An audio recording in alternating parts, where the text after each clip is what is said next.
Yeah, I think we can go ahead. We'll put the agenda on the screen momentarily, but I think we can go ahead and get started. We got it up there. Good evening. Welcome. It's August 8th, 6 p.m., a little bit after, a little technical difficulties. This is the meeting of the Alameda County Water District. General Manager, would like to read in comments or questions. Well, maybe we can just go to roll call and then get the meeting formally underway. All right, well, let's go to roll call first. Secretary, please call the roll. Directors Huang, Directors Sethy, Here. Weed,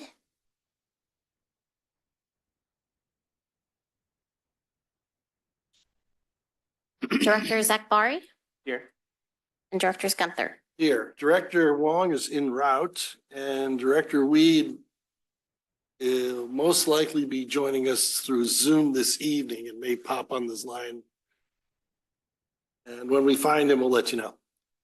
Okay, let's do the salute to the flag. And this evening, could Director Sethy please? Sure. Okay. I pledge allegiance to the flag of the United States of America, to the republic which stands, one nation, under God, indivisible, with liberty and justice. Okay. Before public comments, General Manager, like some housekeeping. Sure. Quick note here, just to welcome everybody on behalf of the Board of Directors. My name is Ed Stevenson, and I serve as the district's general manager. Members of the public may participate in this board meeting in person or remotely by either using the Zoom application or by telephone. Any member of the public present in person who wishes to make comments may approach the speaker's podium at the appropriate time. For those participating remotely, note that the meeting agenda, staff reports, and presentation materials for this meeting are all available on the district's website at acwd.org. You may reference the instructions at the top of the agenda for how to participate using the controls in the Zoom app or your dial pad if participating by telephone audio. Board meeting is being recorded and will be made available to the public for future viewing. Again, thanks everybody for attending. Quite the audience this evening. And President Gunther, that completes my housekeeping remark. I don't see any. Do we have any online public? Just a quick note, President Gunther, that we do see Director Weed has joined as an attendee, so we're going to promote him as a panelist here momentarily.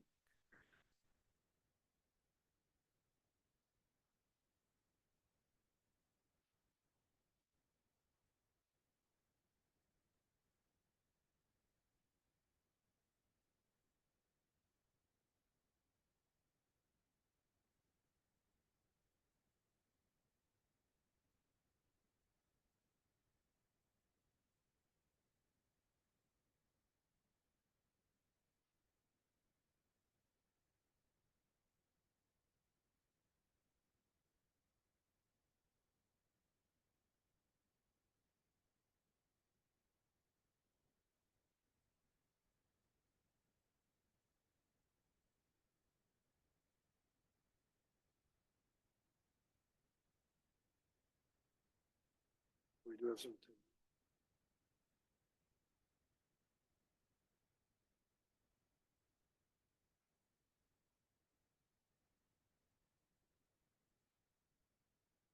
We have Director Weed yet?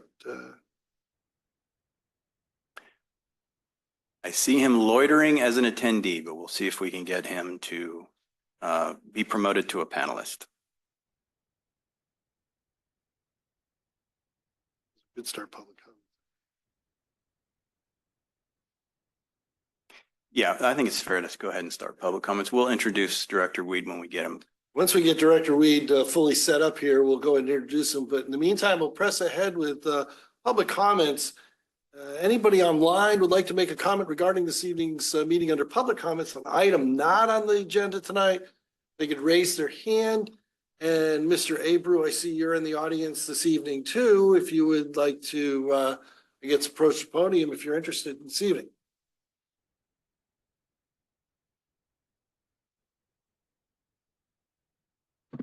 I usually have a lot of comments for this, for the Alameda County Water District, but you know, it's such a small group here and they don't, this district doesn't really build a lot of the infrastructure in the state of California. Today, some people here might be from the Department of Water Resources or somewhere where, do you know how much of the state's economy was devoted to building that vast infrastructure of that ships water from the north to the south? It's enormous. And what we know as customers here is that we're guaranteed to pay for the costs of building and operating that thing, but we are not guaranteed to receive any defined amount of water from all of that infrastructure. And now in the last 10 years or so, the Table A water, state water project, Table A allocation has been about what, like 40%? And if you read their reports, which they tell you that what they estimate and what they forecast and what they hope and what they expect to deliver, it's more like 55% over a long period of time. 55% includes all the droughts. And we've been getting, and also after 2040, that will drop to 51%. But we've been getting 40%. And this last year is like ending like a few months ago. The delivery allocation was 40%. Now, this year was not any kind of a massive drought year. There was no environmental or act of God or nature that was preventing the water from falling from the sky. There was plenty of water in the state this year, and we still only got a 40% allocation. So I am just speaking as a customer. I'm worried. I'm upset. I'm concerned because we're paying a lot of money and we're not getting much water, and the prices just keep going up. The deliveries are not there. There is no certainty. There is no reliability. When in a regular, average, sort of, kind of good year, we're getting 40% Table A allocation. These people, and then they want, and the costs never go down. The costs are always at that. In fact, a lot of the infrastructure has to be rebuilt. Thanks. Thank you. Online, would anybody like to speak on items not on the agenda online, please? This is John Weed, and I confirm that I'm now unmuted and online. Yes, we have found John Weed, I think. Thank you. We can hear you, John. Thank you. Yeah, so Director Weed is participating tonight by teleconference under the pre-COVID requirements pursuant to California Government Code Section 54953B, which is a provision of the Brown Act. The teleconference location is identified on the agenda as 433 4th Street, Portland, Maine, 04101. And Director Weed, we just want to confirm that the agenda has been posted at the teleconference location and that the teleconference location is open and accessible to the public. Is that correct?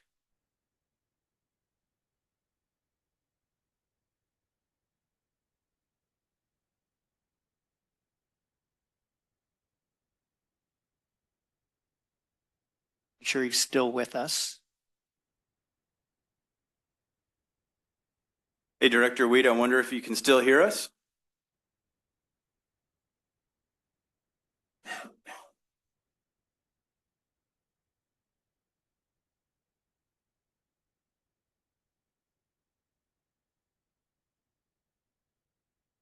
Aging Director Weed.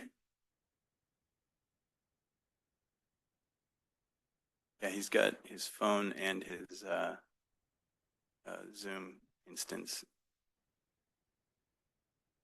Director Weed, I'm not sure if you can Okay, maybe... can you hear me now? Yeah, Yes, we can hear you now.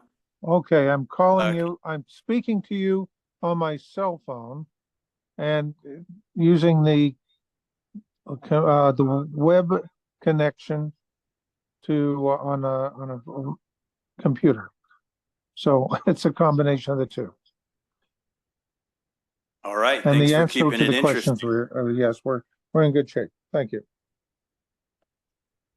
Great. So Amen. thanks for that. And because we're under the pre-COVID teleconference requirements, there is no requirement that he be on video. If you are on video and you can be on video, that would be great. But if you cannot connect by video, that's not a requirement under the Brown Act rules that we're operating under tonight. I think we're okay to go. I think we're fine.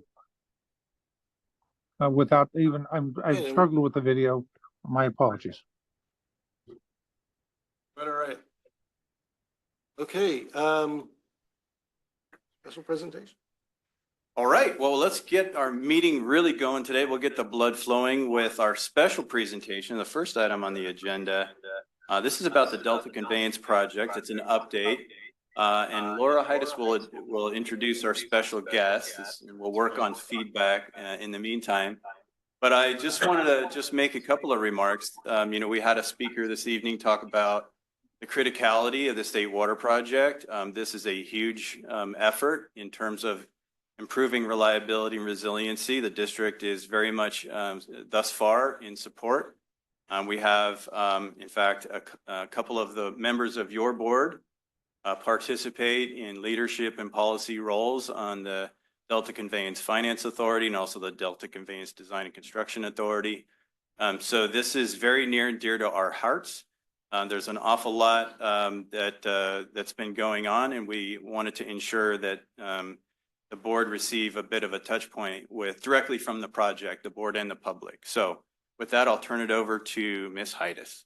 Thank you, Mr. Stevenson.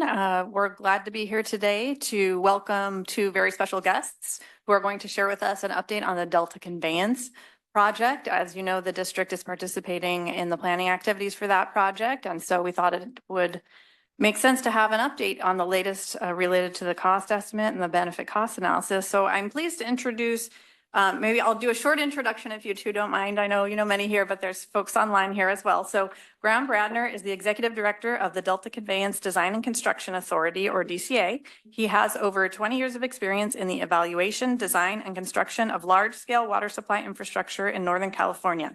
Graham is a professional geologist in the state of California, as well as certified engineering geologist, certified hydrogeologist, and project management professional.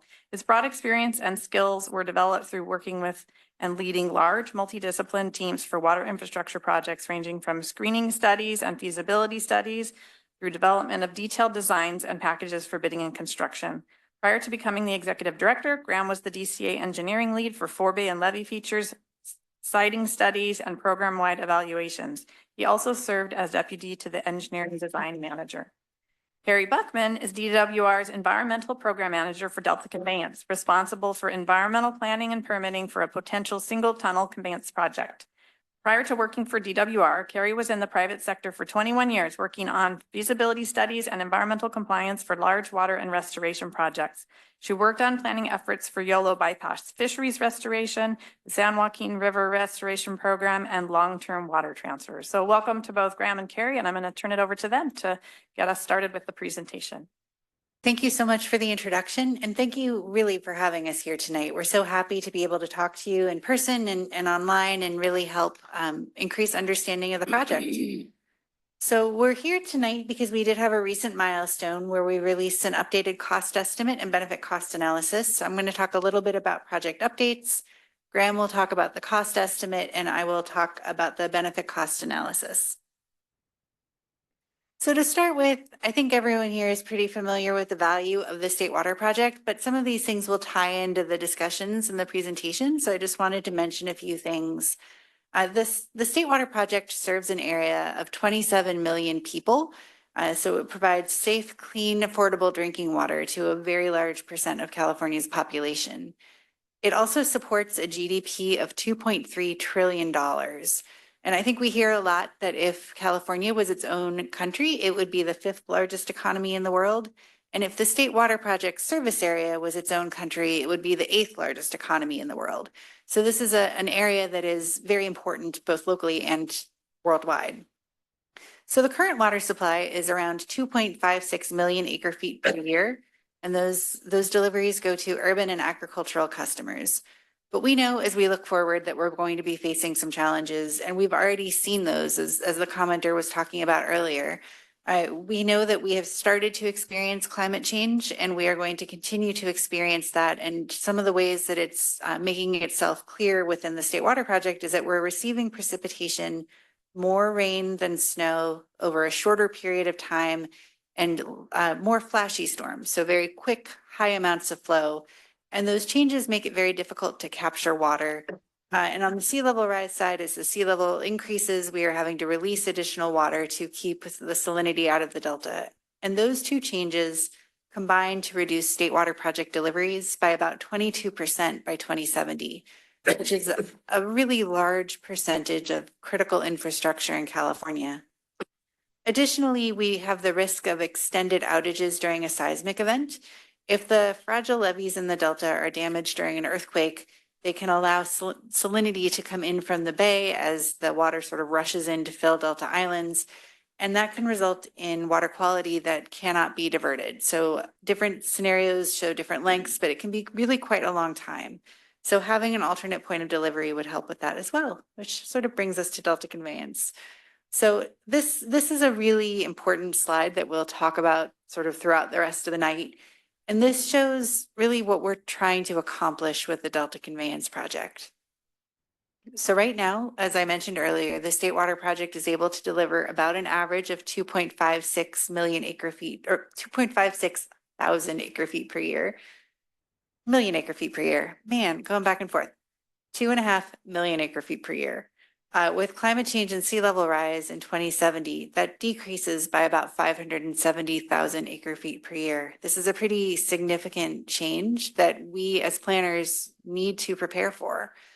So the Delta Conveyance Project would help address that decline with an increase of about 400,000 acre feet. So it wouldn't fully address the potential declines from sea level rise and climate change, but it would help stabilize the State Water Project supplies over time.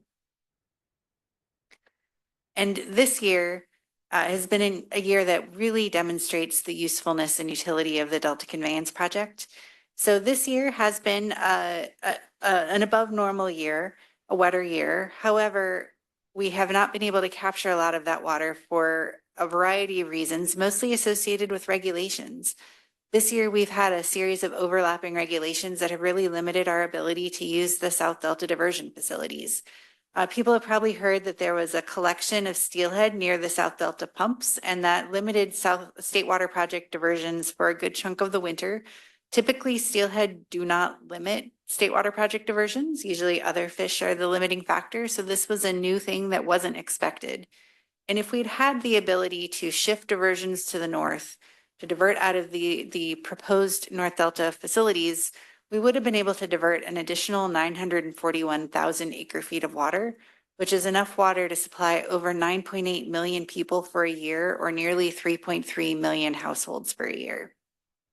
And as we talk further tonight, we're going to talk about the potential benefits of the Delta Conveyance Project. And this type of flexibility benefit is one that isn't actually captured in that benefits analysis because it's an unusual circumstance. No one predicted that steelhead would behave the way they did this year. And it really demonstrates the need that in addition to the evaluation that we've done, we understand that having the flexibility of an alternate diversion point would provide benefits even beyond what we've been able to analyze. So having the Delta Conveyance Project would help with these issues because it would allow us to capture water when there are high flows in the winter and move that water when it's available. We would be able to meet water quality and species protections during those times, and that water would be captured, moved, and stored when it's available to help us with those declining baselines that we're worried about so that we can have stable State Water Project supplies in the future. It would also help protect against seismic risk and sea level rise and help ensure that we capture, move, and store water when it is safe for fish and water quality. So with that, I'm going to hand this over to Graham to talk about the cost estimate. Thank you very much. Good evening. So first I'll talk about the project description. We've conducted the new cost estimate. As Carrie mentioned, we released that to the public in May of this year. We've issued the public facing documentation associated with that estimate, all available for public review and download from our website. It's the Bethany Reservoir alignment. This is a 6,000 cubic foot per second total diversion project. Roughly, I would characterize the overall design as something akin to maybe a 10% overall design. The facilities themselves include 2 new intakes on the main stem of the Sacramento River. The new intakes in the north will be connected to the existing State Water Project infrastructure in the South Delta through a conveyance tunnel.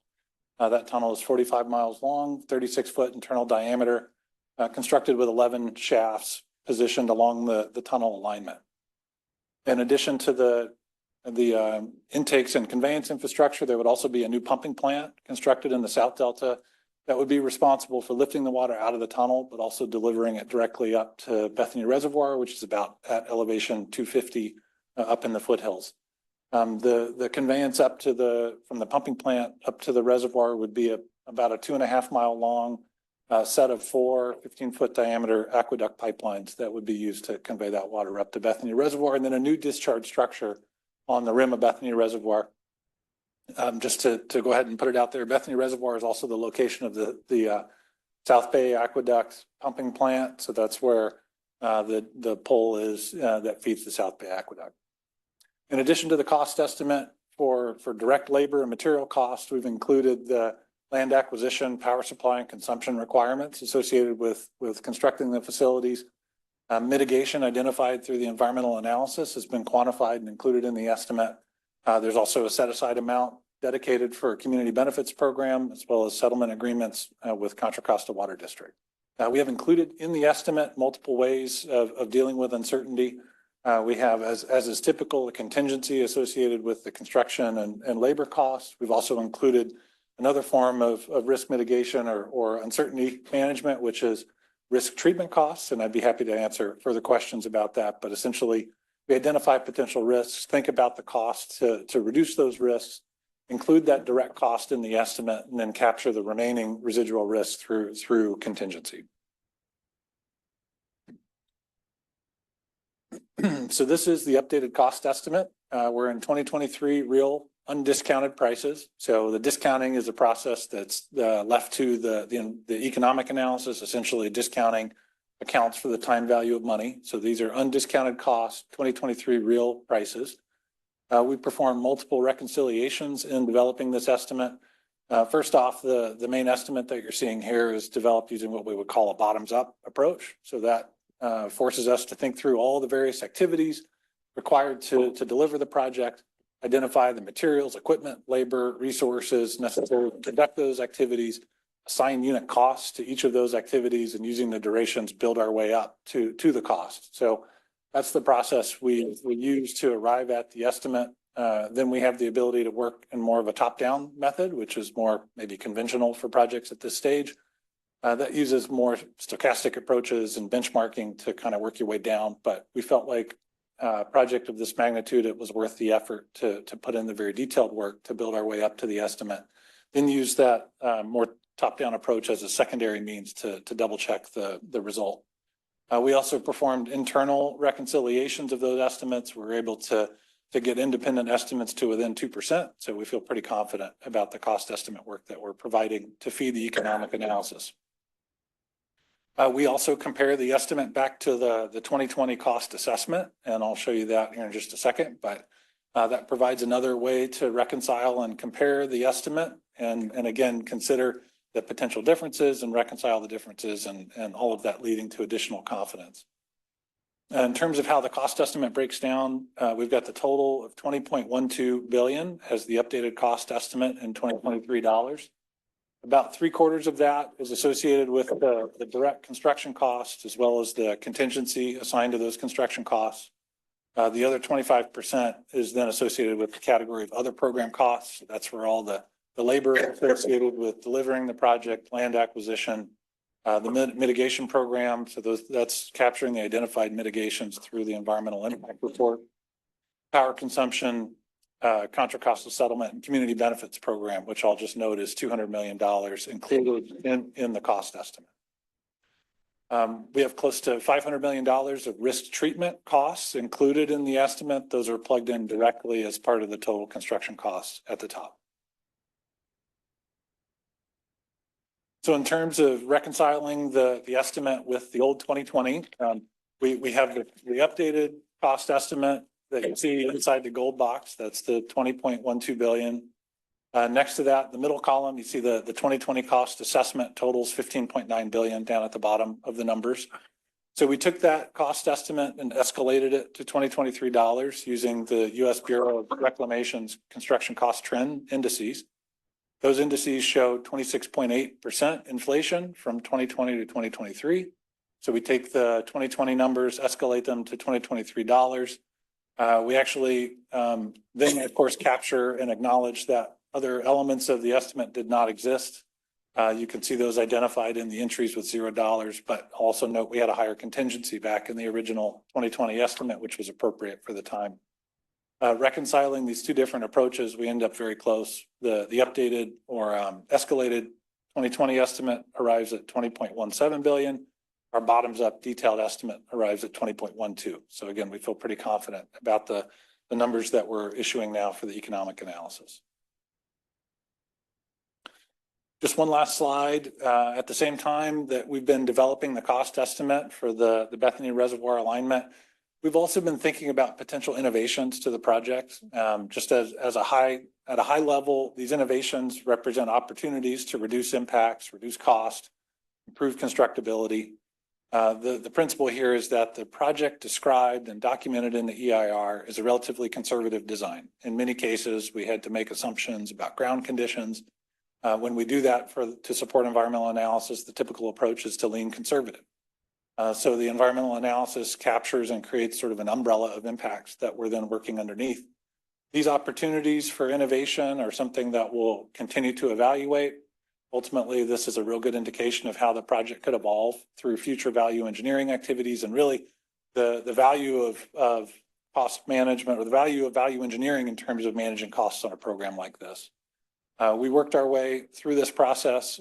We've honed in on 19 innovations. These are very credible and reasonable innovations, even at this very early stage. There's still a number of very important innovations that we're thinking through and putting on the to-do list for the future, but would require more site-specific information to really vet out. So these 19 innovations are credible now, ones that we have a lot of confidence in being applicable. But to be clear, they do not represent changes at this time to the project description that would need to be considered by DWR through their permit activities. When we rack up the value of these innovations, just looking at the potential design and construction savings in total, they're able to reduce the price down to 18.9 billion. So that's a $1.25 billion reduction in our updated cost estimate, or 6% of the total cost of the program. This is really going to be an intense focus for us at the DCA over the coming years.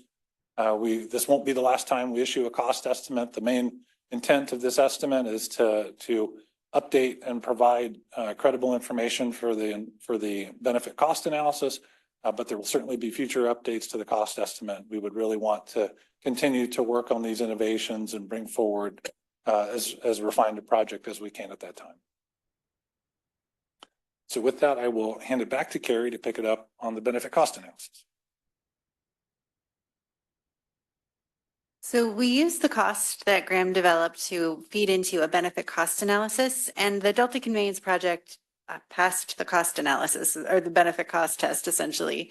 So we first monetized the project benefits. So we attached a dollar value to the benefits that the project would produce. And those benefits were water supply reliability, which we talked about earlier in the presentation, water quality, which is a pretty small benefit, but we did want to make sure we included it.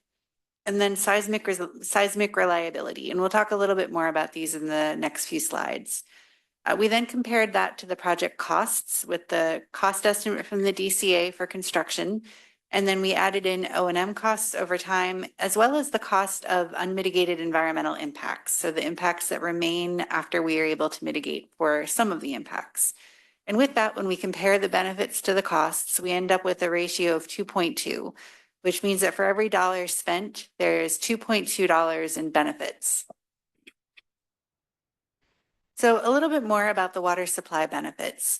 So the increase in state water project deliveries allows agencies to fill storage more frequently, enter drought periods with higher reserves, impose fewer periods of mandatory rationing. And really the main benefit is to reduce the severity and the frequency of shortages. And by reducing those shortages, that produces a value to the end user, and that value is quantified. So for the urban users, that's measured as the consumer willingness to pay. And essentially that starts with what consumers are paying now, because we know that they will pay that, and then uses academic peer-reviewed models to establish what that would be in different conditions. For agricultural users, that's based on the statewide agricultural production model, or the SWAP model, and water market transaction data. This is the methodology that was recommended by the California Water Commission during some of their recent grant work. The benefits for seismic resilience are to avoid disruption to statewide water supply during potentially significant earthquakes. And during an earthquake, as I mentioned earlier, if there is a levee failure, the water rushes from the bay in to fill that island and increases salinity in the delta. So we looked at a scenario from the Delta Flood Emergency Management Plan that included 50 levee breaches and 20 islands flooded. This is a pretty severe scenario. It results in no diversions for almost a year, and then more than another year of heavily impaired water quality problems. So that is about a 1 in 500 year event. So when we analyzed that, we found a pretty big benefit of the project during these conditions, but it's not very frequent. So when you factored in the frequency, the annual benefit actually turned out to be pretty small. So we also compared the levelized cost of the Delta Conveyance project to other potential supply sources. So when you look at the cost over time and level it compared to the cost of the project, or to the benefits of the project, it's about $1,325 per acre foot. And we compared that to a similarly levelized cost for other types of water supply options. So for desalination, it is substantially less expensive. For recycling, it's in the bottom of the range, but it's much less than the average cost of recycling. Similarly for stormwater. For water conservation, it is around the average of water conservation costs, but I wanted to highlight here that these are values from existing projects. So for water conservation, many of the more economically affordable projects have been implemented. So as we move forward, we do expect conservation to increase in price as we have to take on projects that are more expensive. So just in closing, I wanted to mention that we are aware that this is a very expensive project, but we wanted to also highlight that doing nothing has a cost as well. So if we do nothing, then the water supply from the State Water Project will continue to decline, and we expect about a 22% reduction by 2070. That's about 570,000 acre feet, and that is a lot of water to make up your alternate supply methods. So there are direct impacts of climate change, including reduced reliability and flexibility for the State Water Project, increased shortages and measures to address those shortages like mandatory restrictions, the ongoing risk of major seismic disruption without an alternate path for the State Water Project to divert water, and really pretty expensive alternative supplies to try to address the shortages that we have. So there are also indirect impacts that are not part of our evaluation, but we understand would be there. They would translate to higher rates for local agencies, impacts on employment and economic activity for agricultural economies in the Central Valley, and urban development in Southern California and the Bay Area, higher food prices, and depletion of groundwater resources. So I just wanted to provide some information to explain that the cost of inaction on climate and seismic risk is actually more than the $38 billion in project benefits that we've calculated. And so with that, I think if there are any questions, Graham and I are happy to answer them. Thank you.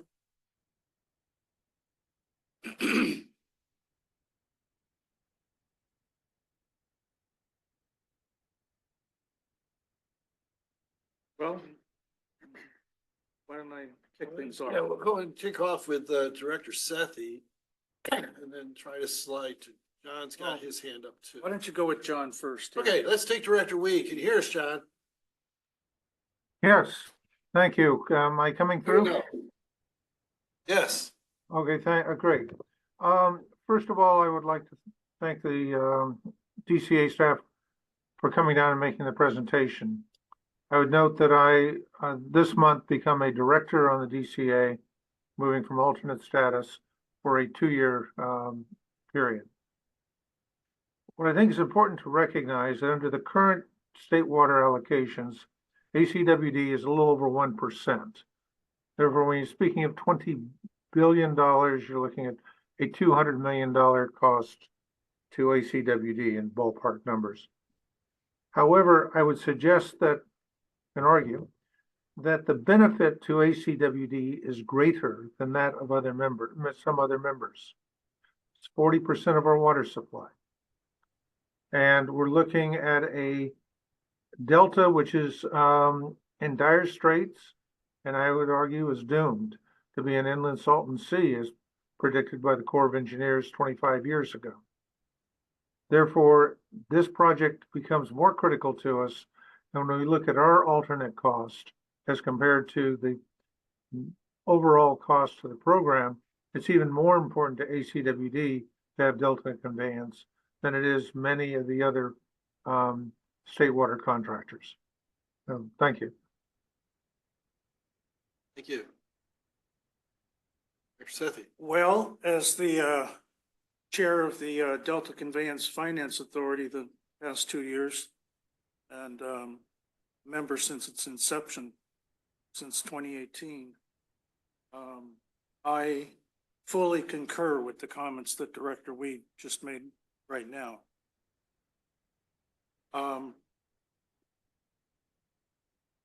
This is an excellent presentation. I'm really delighted with the presentation materials that we can hopefully hand out to our public. But I would like to ask if you're willing to answer the questions, and I see somebody here is from DWR too,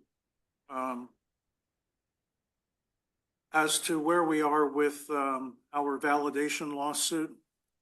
And number two, I have a specific question about the other lawsuit on suspending the geotechnical investigations. Specifically, I'd like to know why. I read through the judge's court order, and I would specifically like to know why Tulare Water Agency is the lead person on the lawsuit, agency on the lawsuit, the plaintiff. So Okay. Those are my two questions. Okay, so I am from DWR, so I can help answer those questions. So the validation lawsuit, for people who may be a little less in the loop than Director Sethy, is a case that we have taken on. Validation is almost like a pre-case. So we are asking the court to confirm that we as DWR have the authority to issue bonds to finance this project. So backing up a little, the way that we are planning to finance the project is the same way that we finance other state water project improvements.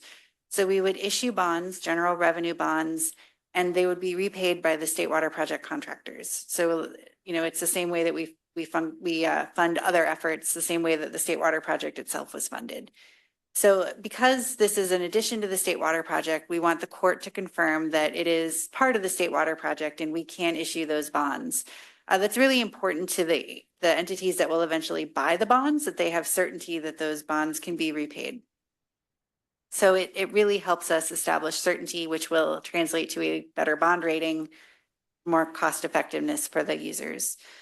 So we filed that lawsuit. We got a result back that we disagree with, but we're working on. So they essentially said they did not find in our favor. And the main issue is that we filed this in 2020. At the time, the notice of preparation had just been released and we didn't have a project yet. So we kept our project description pretty broad. And the main finding was that the judge didn't think there was enough information about the project to determine if it should be part of the state water project. So we have appealed the case and we are proceeding with that. We had always figured that there would be appeals, and so they were built into the schedule. We had preferred they'd be the other way around, but we are still pretty confident in the end that we can get through this. Do we have any expectation as to when that appeal might be concluded? I'm not sure. I don't have I think the court is a little bit, they do what they want to do when they want to do it. I think a year or two probably. And then I think you also asked about the legal action about geotechnical investigations. So we finished the final environmental impact report for the project in December of 2023 and finished our notice of determination.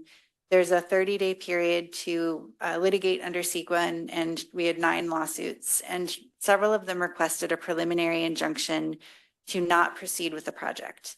And interestingly, the way that they asked to, or the reason they asked for it was that they said that we had included geotechnical evaluations to support design as part of the CEQA evaluation. We did that because CEQA asks you not to piecemeal projects. So we put everything in there that might be done, but really this is work that we don't think constitutes implementation of the project. It's sort of homework to do before we finish design, before we implement the project. So we did not think it was implementation, but they said essentially, if you were implementing the project, you can't do that until you have Delta plan consistency and you've gone through that process with the Delta Stewardship Council. Again, we disagree with the court, but they agreed with the plaintiffs on this. So we are appealing that as well. Yeah, and I was curious, and I brought this up with Ms. Sidis and our general manager, why Tulare Water Agency, deep down in the San Joaquin Valley, turns out to be the lead plaintiff along with the Sierra Club and others. They're a plaintiff on they have filed on the CEQA case, yes. But why? They're not even part of the state water project. They are a state water contractor, but they are not part of the Delta Conveyance Project. They have not opted to be part of the Delta Conveyance Project. Right. So they have concerns that the Delta Conveyance Project could adversely affect them. So they've filed litigation. Okay, I'll hand it off.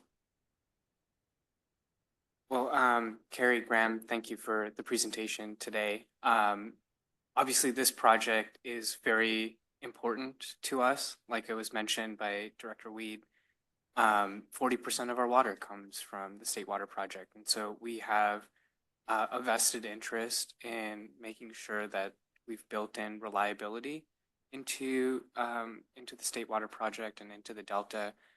And so, you know, I don't have any questions today, but I guess we'll be keeping a very close eye on the project. And like I said, we have a very deep vested interest in seeing this through. So thank you. Well, my apologies for being late. I just got in from LA and traffic was terrible, but thank you for the presentation and the very detailed analysis, especially the analysis on the business case. And I am really glad to see your estimate for price per acre feet, because that actually would allow us as a district to evaluate and have a conversation with our customers on the benefit of joining this project or not, right? So thank you. Very thorough analysis and great presentation.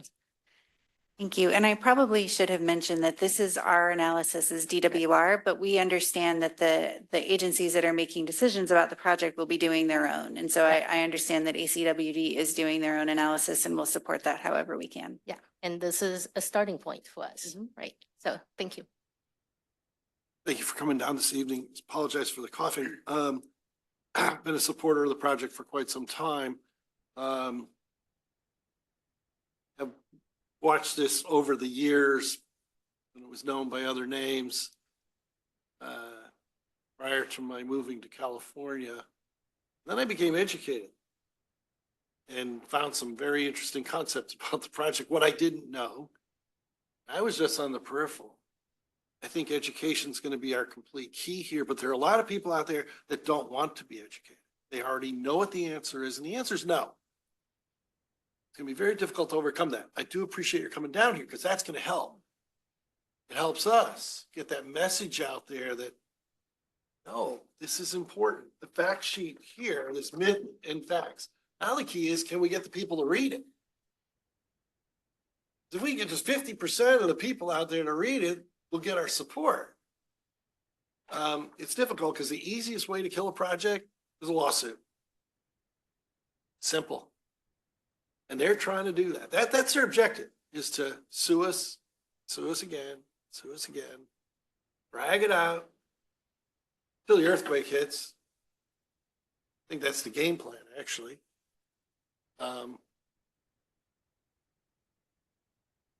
Sadly. But anyway, I really appreciate coming down because education is our key. And the more you get the message out, the more information that you can give us to get the message out, one by one, two by two, we have to go out and convince our constituents, because you always hear, oh, water down to LA, water down to LA. Well, we're not LA.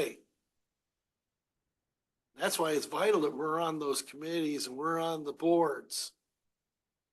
We're here, we're participating. We're going to keep participating. Keep saying, no, it's not water to Los Angeles. And I think this year was a classic. The amount of water we lost had we had the project. And it was a good year. It was a good year for rain. So I do appreciate your coming down. Turn it back to the board for any other questions, concerns? I'm just going to add one comment, which I've heard both of you express in other meetings. And that is that once we clear the hurdles, this is a project that we can build. This is not the impossible dream. This is something that the best civil engineers in the world and others know we can build this project. And let's get through the impediments here, and hopefully we can get this built, by the early 2040s, have a permanent solution for California. And I will tell you that seeing the additional water supply from a 6,000 CFS pipe, I still personally favor the 2-tunnel solution because I think we need to think 200, 300 years out for the future. And politics gets in the way, doing the right thing sometimes. Anyway, all my gratitude to both of you plugging ahead with things.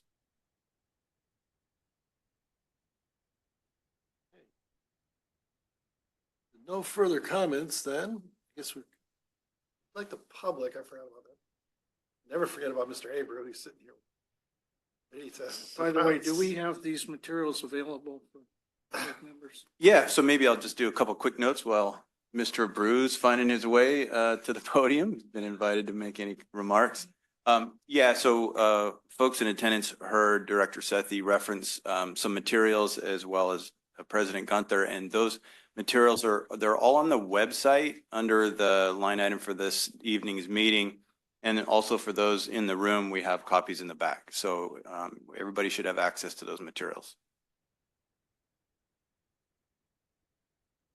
I did a little research on the internet here while I was waiting, and just to set some timelines, the State Water Project began construction, large portions of it, in the early 1960s, things like the Orville Dam and the State Aqueduct. And they were all completed and delivering water within about 10, 15 years. And 15 years to build the biggest things you've ever seen. And when it comes to this project, this cost benefit ratio, it turns out that one of the, I didn't know this, but if you did to look at the economic analyses of that metric, the cost benefit ratio, it depends on the discount rate that's buried in there. So we never heard what was the discount rate that they're using for that analysis. And of course, another thing that it depends on is how long the project takes before it is completed and it is producing benefits. Because while during construction, it's producing benefits for the contractors, but that's not producing benefits for the customers. The contractors love it though. So, and then that feeds into what I just learned, because I used to hear, different dates for completion date of this thing. Well, the latest date, 2044. That's 20 years, which is even longer than it took to build large portions of the state water project. And which is, the longer it takes, of course, the worse it is for the cost benefit ratio. And the more sensitive you are to those discount ratio factors, interest rates. Thanks. Thank you.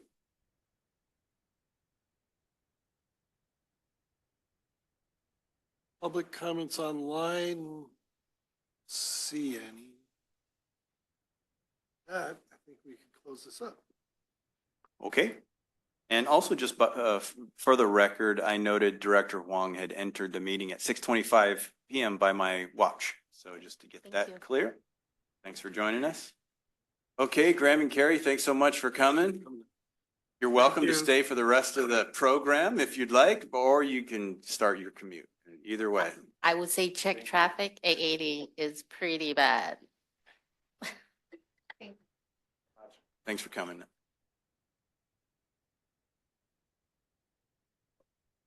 Okay, next up, President Gunther, we can resume our regularly scheduled programming. We would be going to item 4, our consent calendar. Okay. Move on to the consent calendar. Would any directors like to add an item to the consent calendar? I'll add items 5.1 through 5.9 to Second. Motion and a second to add items 5.1 through 5.9 to the consent calendar. Do we have any concerns, Director Weed? None. Okay, hearing none, do we have a motion to, we have a motion, we have a second. And those items, can we, Secretary, call the roll in? Directors Huang? Aye. Sethy? Aye. Weed? Aye. Akbari? Aye. And Gunther? Aye. Motion to approve the consent calendar is amended? I'll make the motion. I'll second. We have a motion. Directors Huang? Aye. Sethy? Aye. Weed? Aye. Akbari? Aye. And Gunther? Aye. Moving on to item 5.10. Small number on our agenda this evening, but one heck of a big project. I think you called that right, President Gunther. I think there were some folks in this organization that weren't sure this day would ever come, but we are certainly thrilled that it has. This is really a milestone for our agency this evening. This project, we're of course talking about item 5.10, resolution accepting completion of the advanced metering infrastructure deployment project. And this overall project began about 7 years ago. This board has confronted lots and lots of chewy issues during those 7 years. And staff has done just a tremendous amount of work during that time to make this project successful. And you might remember a fresh face from 7 years ago here in this room. The face is a little less fresh now than it was back then. And I think this project had a lot to do with that. But this is a big, big deal for the organization. We, the board decided that they wanted to provide a big improvement and benefits to your customers in the way of managing their water use, but also engaging with the district and improve how we can even optimize our own operations.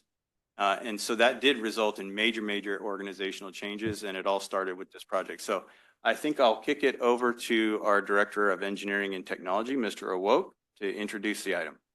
All right, thank you, Mr. Stevenson. Good evening, board members, community members, and staff. Yes, as Mr. Stevenson pointed out, today is a very special day for the district because we are celebrating completion of a major milestone in our advanced metering infrastructure project. As you might remember, the board has set strategic goals to invest in system improvements and enhance customer engagement with advanced technology and improved tools. And several years ago, as Mr. Stevenson mentioned, the board approved the AMI installation project to upgrade more than 86,000 meters in the district service area. That project started in November 2021 with a proof of concept, which was followed by full deployment. And I am happy to report that project has been completed and it's before you for acceptance. I do want to take this opportunity to recognize the hard work and dedication by many staff members at the district, especially Mr. Ben Egger, who's before you to talk about the project. He's been with the project for a long time, has experienced a lot of pain and suffering, but also joy to share with you that it's finally been completed. So I do want to extend my appreciation, personal appreciation to Ben on the project. We also have Ms. Rekai Pagunta, who's a project engineering manager, Ms. Sumi Shastri, who's a project engineer, and Ben will be supported by Mr. Mark Grimschild, who's our consultant, and he's been with the project for a long time as well. With that, I'll turn it over to Ben. Thank you. Okay, yeah, thank you, Mr. Awoke.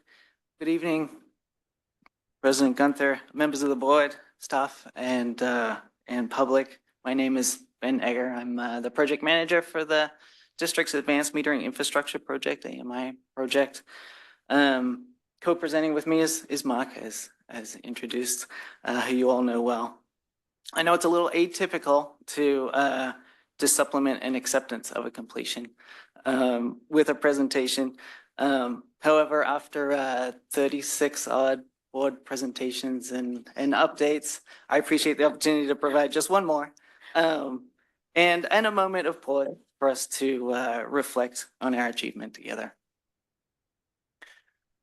So a quick overview.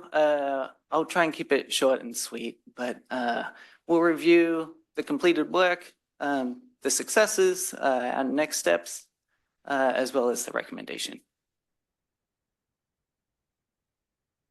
Okay, so the district set out on a path to innovate our business with a very specific purpose. We were looking to procure a suite of business enhancement and operational enhancement solutions, as well as customer service experiences and improvements. And this has been our North Star throughout the last 7 years. So to that end,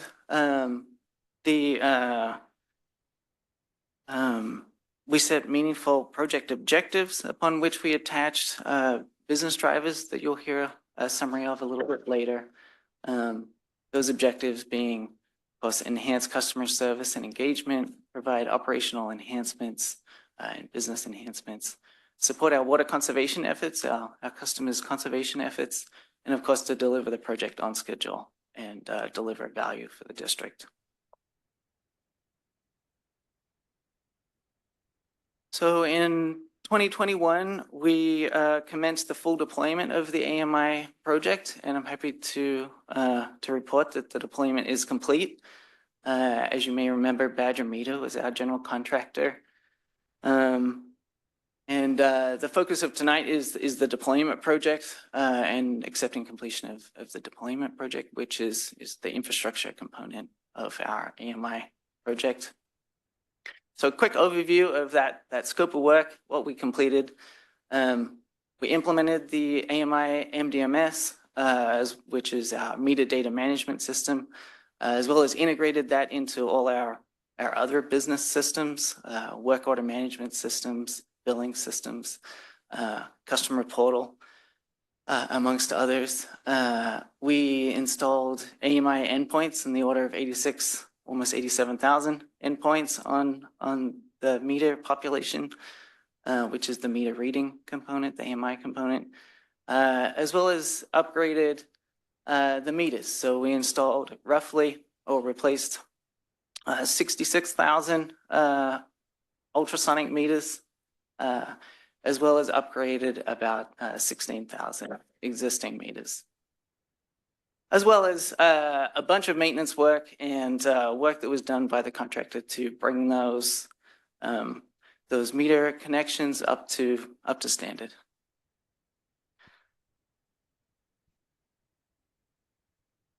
Okay. So sort of by the numbers for the project, and just to show the success of the deployment, certainly happy to report that Badger met or exceeded, all our AMI deployment requirements. And so I'll just go through the short list here. The area completion, which is the meter reading routes and segment cycles, course, the requirement was to transfer or to upgrade 100% of our meter reading cycles. And we can certainly check that box that we completed all of them. We installed, the requirement was to install 99.5% of the meters and have those complete. We completed 99.8% of those. There's still a few, I think in the order of 200 or less meters left to upgrade that have unique situations that need to be taken one by one, but we're working on those. The basis of the contract and the original award amount was 84,500 meters. That's how many meters we had at the time of award. But we actually installed or upgraded 86,667 meters. So we got a couple of bonus in there for us, which is our current population of meters. The communication health requirement was 98.5% communication, which allowed for some real world tolerance that we may have to, someone may park a truck over a meter, or there may be some communication issue. I'm certainly happy to report that Badger's system is excelling there. We got 99.9% communication health. So we're thriving there. We're not doing a lot of manual meter reading with those kinds of numbers. The device health, again, we're at an extremely high health, and that's both a testament to Badger's system and their infrastructure, as well as the district's already in place operation and new processes to maintain our system and keep it working.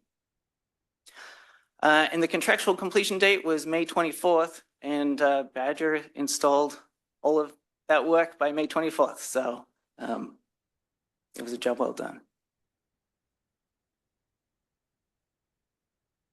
Okay, well, I truly appreciate the responsibility the district, responsibility and trust the district entrusted in project engineering to lead this project. But this project was a massive undertaking by staff, by all staff, and certainly wouldn't have been successful without all 244 district staff contributing hard work and dedication to make sure that this project was successful. I originally designed this slide by listing out all the divisions that contributed, but it was the complete org chart for the district, so it looked a little silly. We did have some help along the way, as you know, and so we had excellent partners. It was quite a large operation, this project. I often referred to it as an operation rather than a project. We had a support staff, contract staff in the order of 50 to 60 professionals helping us implement this project. And of course, EMA being our professional services and design consultant. So with that, we'll turn it over to Mark, who can introduce the team a little bit more and go from there to talk about the project schedule and some of the cost numbers. Thanks, Mark.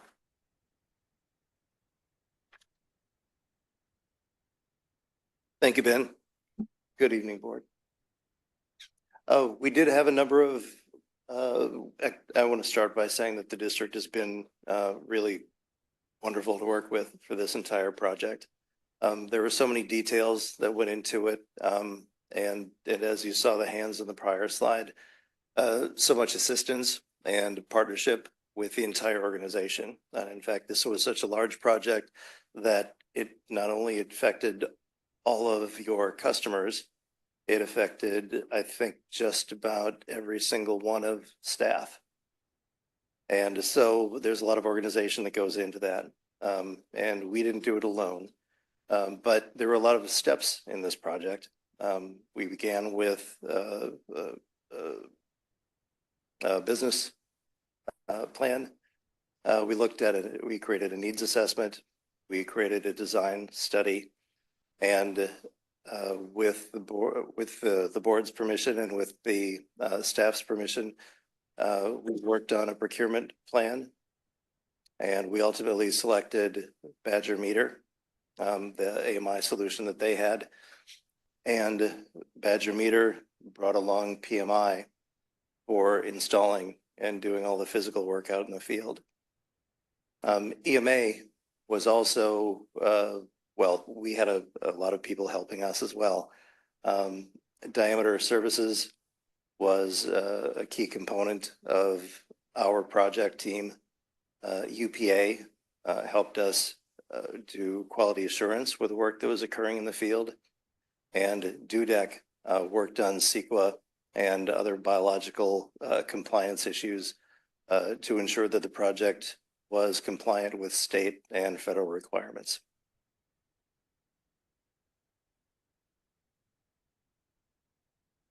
So our schedule, Mr. Stevenson was very nice to talk about the longevity of this project. But having said that, the project actually finished on time. It checked a lot of boxes that Ben had talked about earlier, but we had our challenges in between. You're familiar with the COVID pandemic that affected the world and certainly affected this project specifically. In 2021, there was a Texas power crisis, and although you may not know it by that name, you may recall that there was some freezing weather conditions in Texas that they weren't prepared for. There happened to be meter manufacturing that takes place there that made meters a little bit scarce at a very key time in the project toward the beginning. After that, there was a national resin shortage that had a lot to do with supply chain issues. And resin was important to the project because we replaced the lids to provide an RF friendly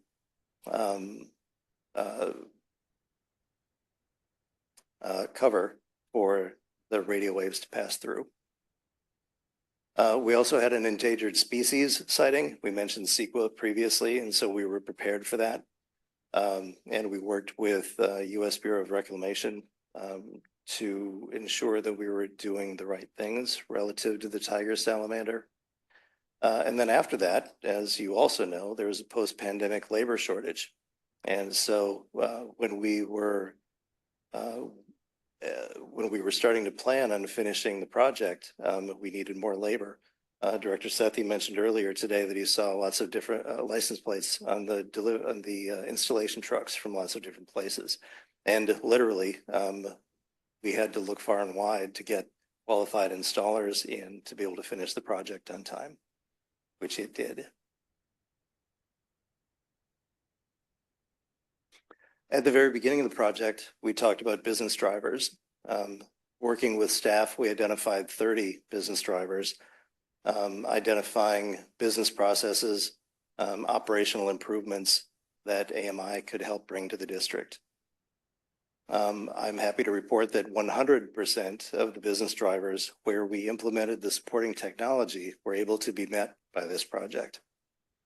And where you see the two yellow circles, we have fully compliant with everything in the green circles. The yellow circles are related to analytics that the district is currently developing processes to store and analyze the wealth of data that comes from an AMI system.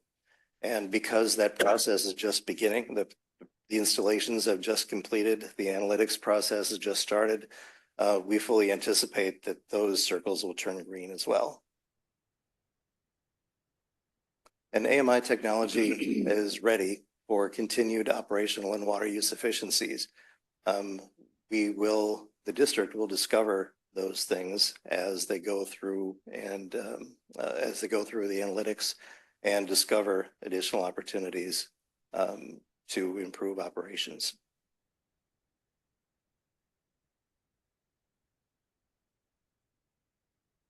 So this is the AMI deployment cost summary.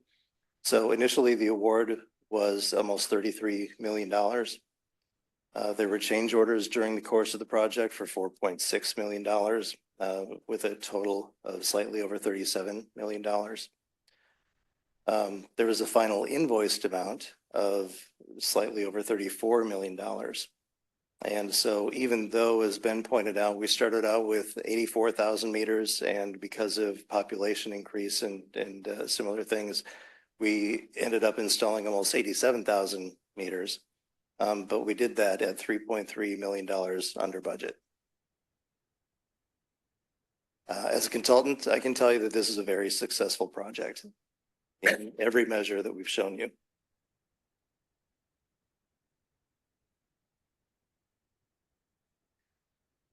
There are a lot of contract change orders, as you can imagine. There were work modification orders. All of these have been in front of the board previously and had been approved. So these are things that happened during the course of the project. There are two of them that I wanted to point out specifically because they're strategic in nature. The first one is the inclusion of ultrasonic meters. Initially, we had planned on purchasing positive displacement meters because that has primarily been where the industry is for a very long time. Ultrasonic meters became available about the time that this contract was awarded at a size that qualified to be installed in most of the district. And ultrasonic meters, because there aren't any moving parts in them, don't deteriorate or underreport water consumption over time. And so from a strategic perspective, that was a very good decision by the district. The other one is the customer service line inventory. So you may be familiar with the lead and copper reporting rule from the EPA. And so we took advantage of the opportunity of touching every meter and the service lines, both on the utility side and on the customer side, identifying the materials that those service lines are made of and inventorying those things. So staff is taking that inventory and will be providing that to the EPA for publishing. That deadline, incidentally, is October of 2024. So all of this happened in very coincidental time.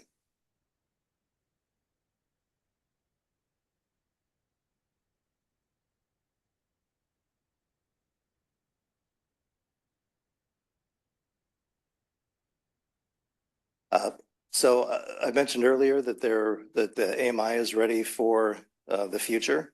And so Ben is going to tell you about the future of AMI at the district.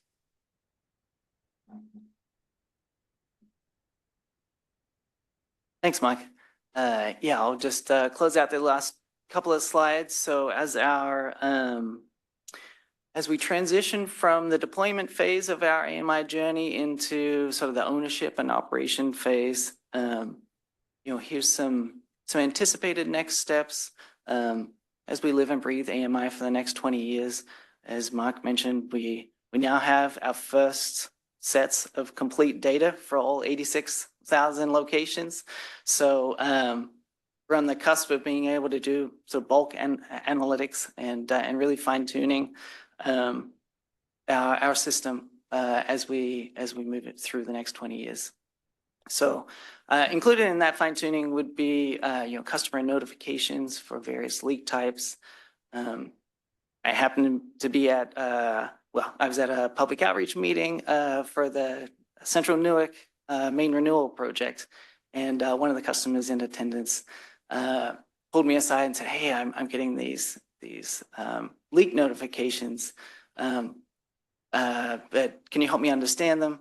And so, yeah, we were able to work with him. It turns out he's actually has an ice selling business, and so he has a continuous use for his ice manufacturing. So certainly there's fine tuning to do as we identify different customer types and their consumption patterns, and we can better assist our customers, which is for leak notifications that work for them. But that was a great exercise. We were able to engage the water use efficiency team and really understand his business and what would work with him. And so we were able to get him signed up into the portal and adjust his leak notification.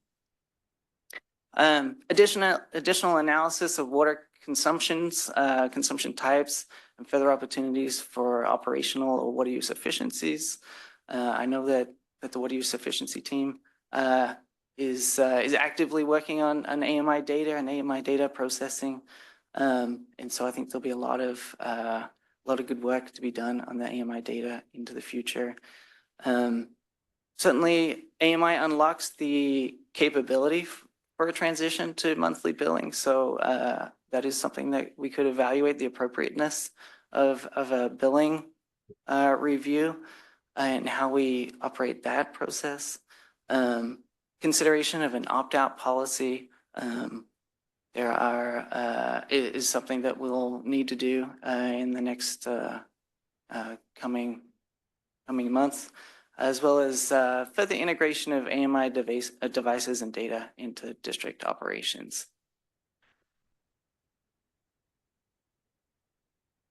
Okay, and so with that, I'll read staff's recommendation and then turn it over for questions. So just to read it out in full. By motion, 1, authorize the general manager to execute change order number 8 in the amount of $7,249 to Badger Meter, Inc. And 2, adopt a resolution accepting completion of the advanced metering infrastructure deployment contract, job 10062. And with that, I'll open the floor for any questions.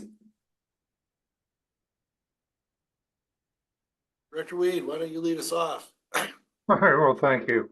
First of all, congratulations on the execution of the project. So any major project being brought in on time, and in this case, under budget, was extraordinary. However, we're in a case of rapidly advancing technology.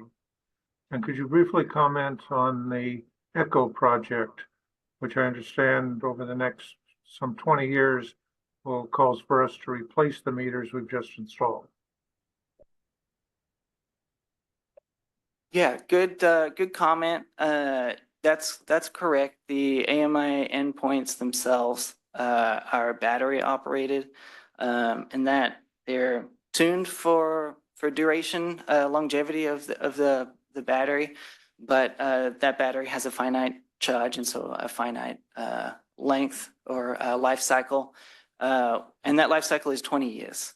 So in the 25-year CIP project, already represented in there and accounted for is sort of a mass upgrade or replacement of those assets as they reach the end of life. That's correct. Thank you.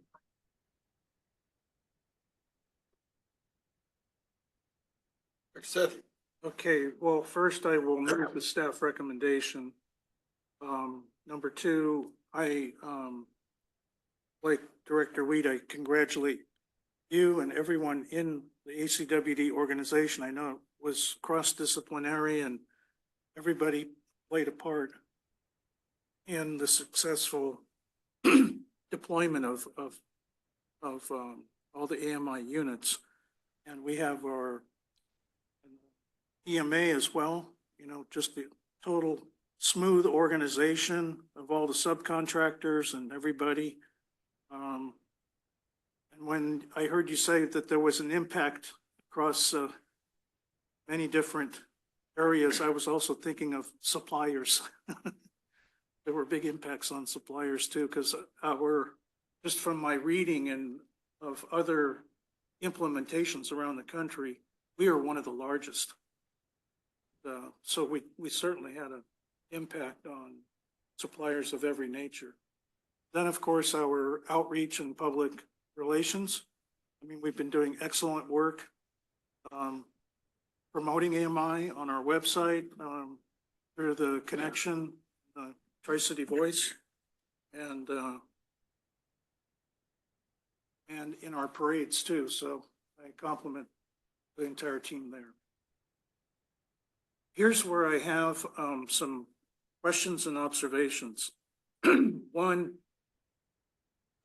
of the reasons for going to AMI was to capture lost water revenue from the depreciation of positive displacement meters over time. So I'm not expecting anybody to answer this question right now, but I'm curious as to what that water loss is that we actually are now capturing. If we can take accounts and compare then and now, and come up with some kind of statistical analysis on that. Yeah, we certainly are, now that the full deployment is complete, we're getting our first complete sets of data sets roll in every 15 minutes since May 24th. But we did do some estimating of what that, and you're right, that positive displacement meters do degrade in their accuracy over time. That is fairly well known in the industry.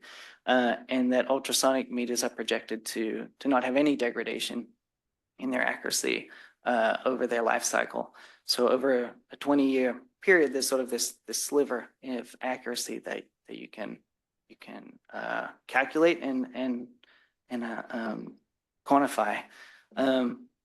And we did know the age of our existing population, and it was fairly old. You know, a lot of meters were at the end of life. There was a portion of them that were newer that didn't require full replacement. But yeah, I think we can. We have the data. We could start calculating that. If that's something that you're interested in over time. My second recommendation, because I read my regular water finance and management magazine, where they have good subject articles on AMI and various industry practices around AMI. I would like to go back to our original return on investment analysis and go and see if we can update that with a projection out over the next 20 years, what the savings is for ACWD. Back then it was speculative, but now that we have a full deployment, I think that now is a good time to benchmark for the future, you know, if we're getting the results that we expected. Yeah, and I will admit we contemplated putting that in the presentation tonight, and we chose not to. I know that we had put together an estimate at the start of the project to help us with the go, no-go decision.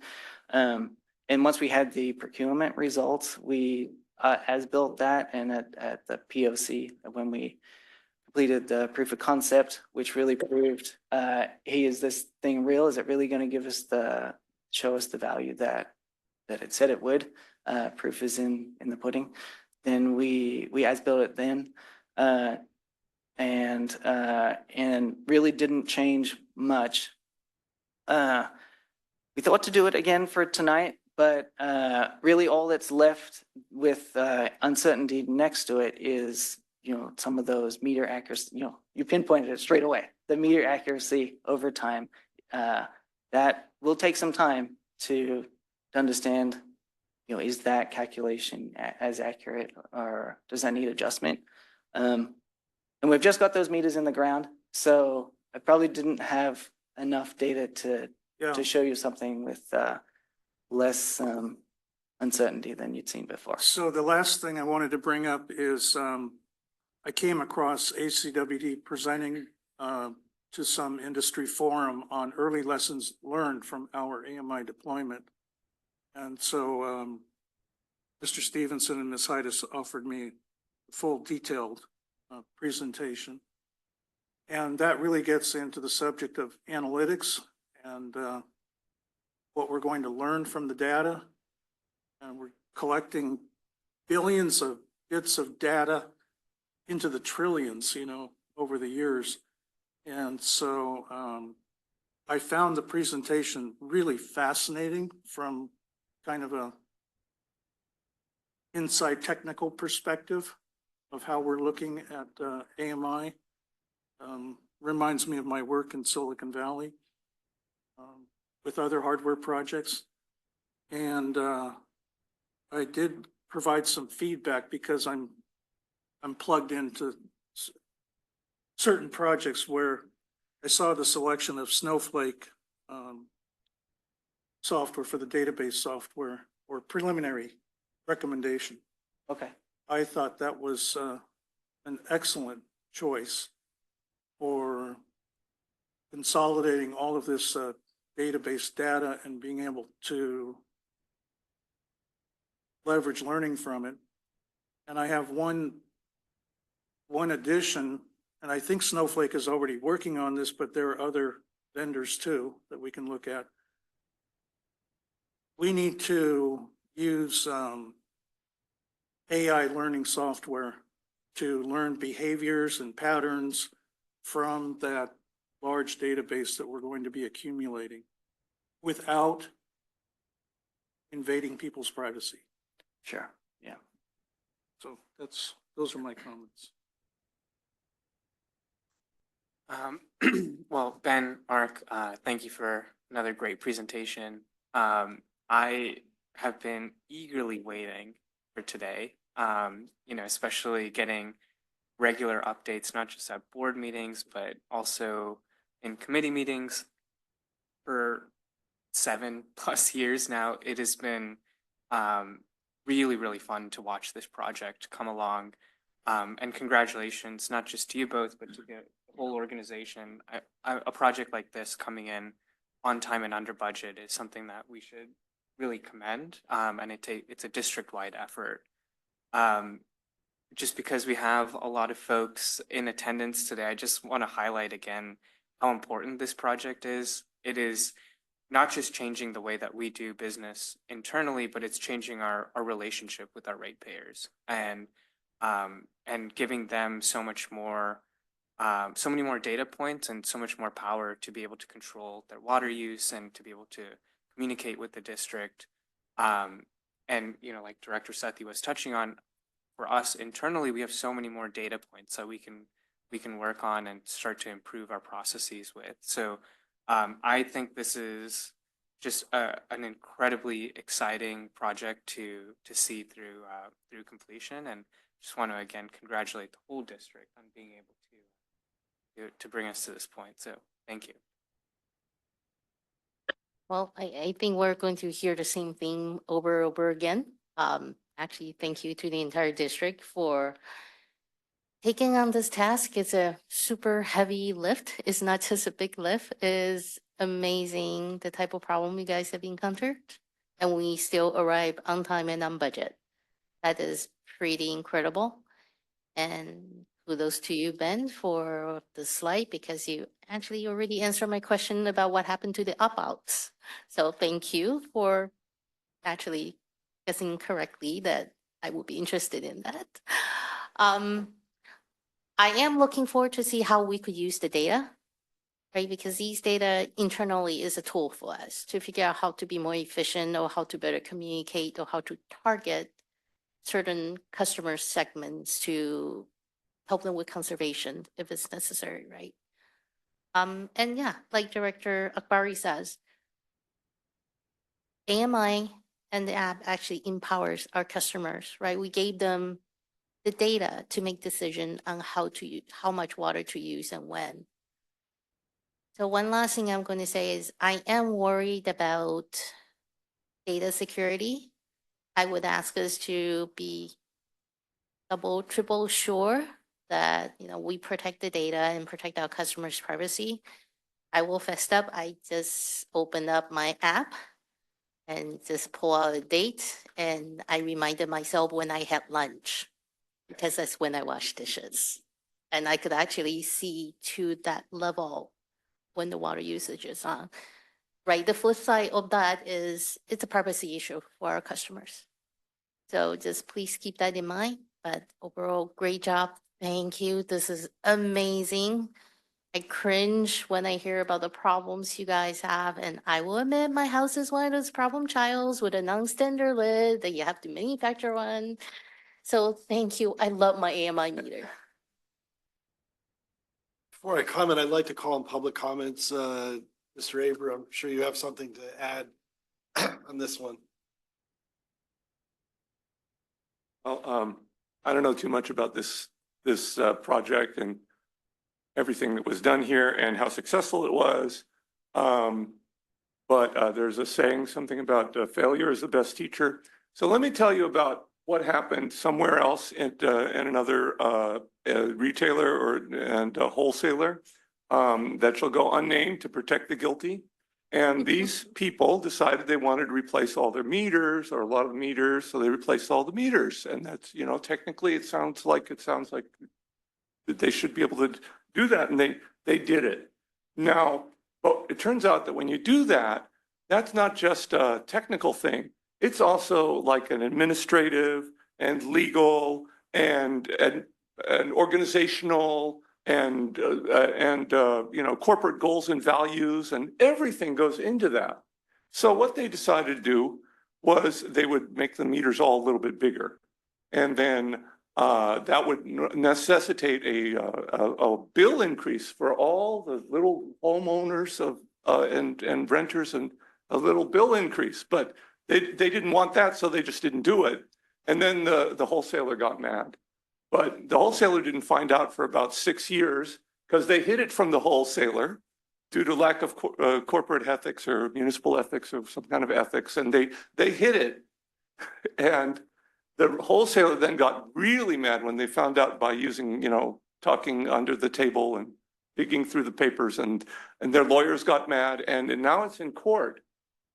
And it's a big mess. And this just goes to show you that if you don't have everything together and do everything the right way, like it should be done, then you can get into a lot of trouble just doing a little, playing with the meters and replacing the meters.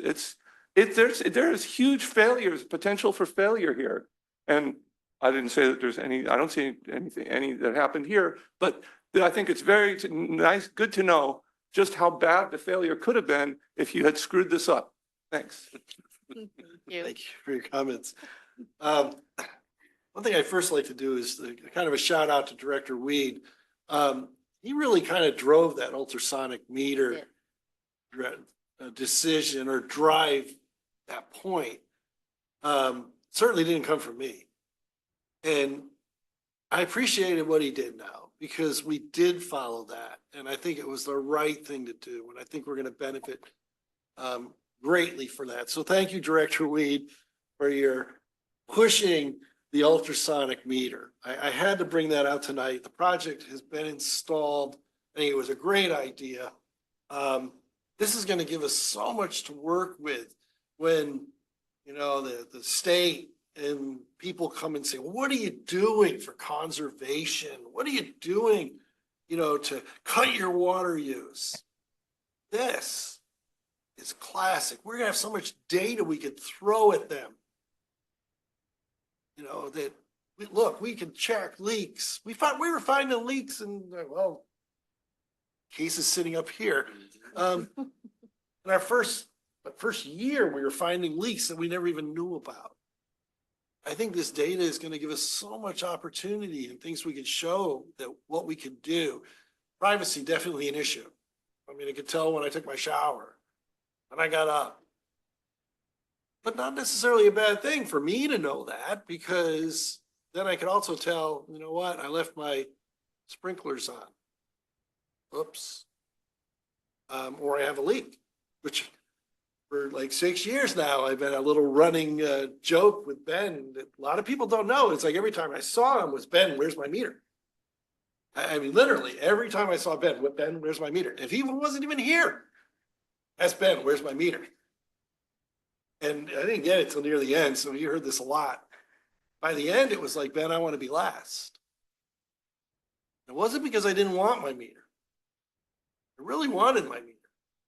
But, you know, the old adage, the general should always eat last. I wanted my meter that bad that I wanted to be last. Because that's how I felt about it. It was like, you know what? Everybody else should have theirs first. Because I think this is a great thing. You know, Ben, I think you need to come out and autograph my meter. You know? It's like, I don't know what else to say. I know you had a staff and all the other people were working on this, but boy, you were the point guy. And it was that running joke between the two of us, but you know, that really shows you the point person here for this project. And thank you so much. It worked fantastically. You know, it really is a feather in your cap. To the point where, like I said, you need to come out and autograph my meter. I mean, that's how much I like this. So thank you so much. Does anybody else have anything to say? All I can say is thank you so much. Further comments? Probably worth just checking with the public online. If you have any comments to make, questions to ask, feel free to raise your hand.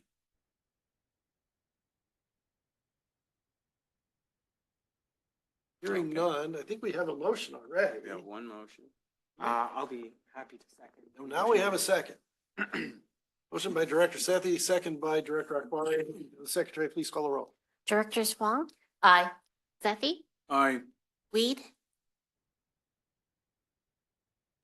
Aye. Akbari? Aye. And Gunther? And I found my meter. Aye.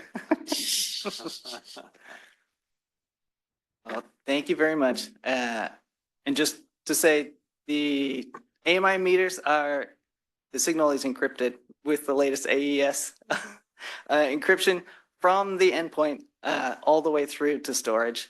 And we certainly have security protocols in place, but you're correct. We always have to stay vigilant with cybersecurity. You can let your guard down. Thank you very much. Great job. Well, we'll go ahead and take reports next, and then we'll take a break after that because we've been going for a while, and then we got a fairly long presentation will be coming up. So let's go ahead with reports. Yeah, and staff doesn't have anything separate to share this evening, other than what's in the packet, but we're happy to address any questions the board may have on the board committee reports or the operational reports. Thank you for my very soft water. It's very soft. Don't get used to it. No questions or comments from me on anything. No comments other than the hardness report. It's amazing. No comments from me other than, yeah, the harness report. No worries when it goes back up. So with that, I think we've got all the reports covered. Yep, And if we could take maybe 10-minute break, that'll work. sounds great. 10-minute break, we'll reconvene at 7:50.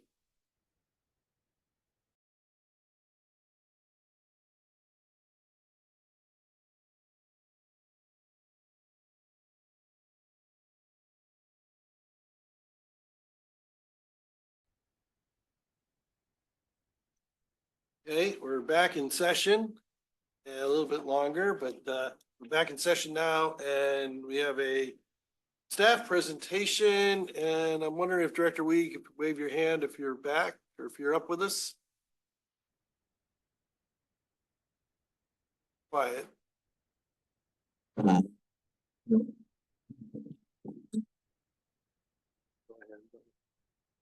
You have a quorum. Okay. All right, so we're now at item 6.3.1. This is update on Alameda County Water District business case for participation in the Los Vaqueros Reservoir Expansion Project. And I don't have to tell this board how deeply we've been involved in this project. This board, of course, has been following along very closely. Director Sethy is the treasurer for the Los Vaqueros Reservoir Expansion JPA. And so and of course has been reporting to this board in that capacity. And so as have staff. I also don't have to tell this board how important the prospects, the potential benefits of the project are to the organization, and how we've been working really, really hard. Many staff in the organization have been working hard to participate, to help develop the project, to help remove uncertainties, to help move things along where we can.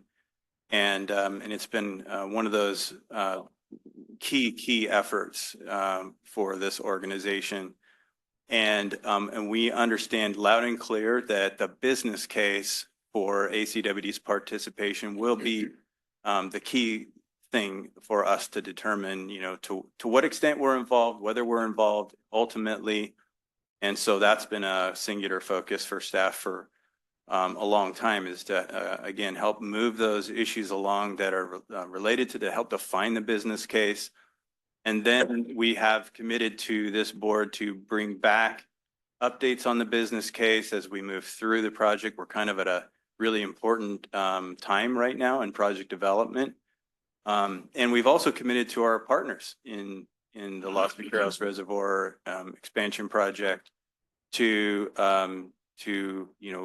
keep working on our business case, to help others move along where we can, if there are partnerships and so forth that we can leverage. So with all that said, tonight we do want to update the board on our business case. I will tell you, sort of spoiler alert, it's not certain, right? It can't be certain for some time until more uncertainties are removed. And again, that's been a focus of staff and many others in the project too, obviously. But we do want to share with the board where we are. The business case is significantly different than it was the last time we took a real deep dive into the business case. And so we wanted to bring the board up to speed with where we are right now. So that said, I will turn it over to Ms. Heides, our Director of Water Resources, to kind of introduce the topic. Thank you, Mr. Stevenson. And we have a number of staff who are involved in working on the variety of analyses for this project and agreements and work groups and such. And so a few of us will be presenting today, but I also want to acknowledge and thank Dr. Tanzi, who's in the audience today, who's working on a lot of the detailed modeling for this project. So you'll get to see the result of some of his work today as well. So we'll just go ahead and jump right into the presentation because I know there's a lot to absorb here tonight. So next slide, please. We will be covering an update on the project and also on our business case. That's the main purpose for tonight's presentation. And we will be doing a quick overview, providing the latest project updates, reviewing our costs and benefits analysis. And again, this isn't final. This is our first review of this with the full board today. And then we'll talk about some next steps. Next slide, please. This is a variety of key terms. I won't go through them all, but you'll see them used throughout the presentation. There's a number of different acronyms here so that we can refer back to if needed. So next slide, please.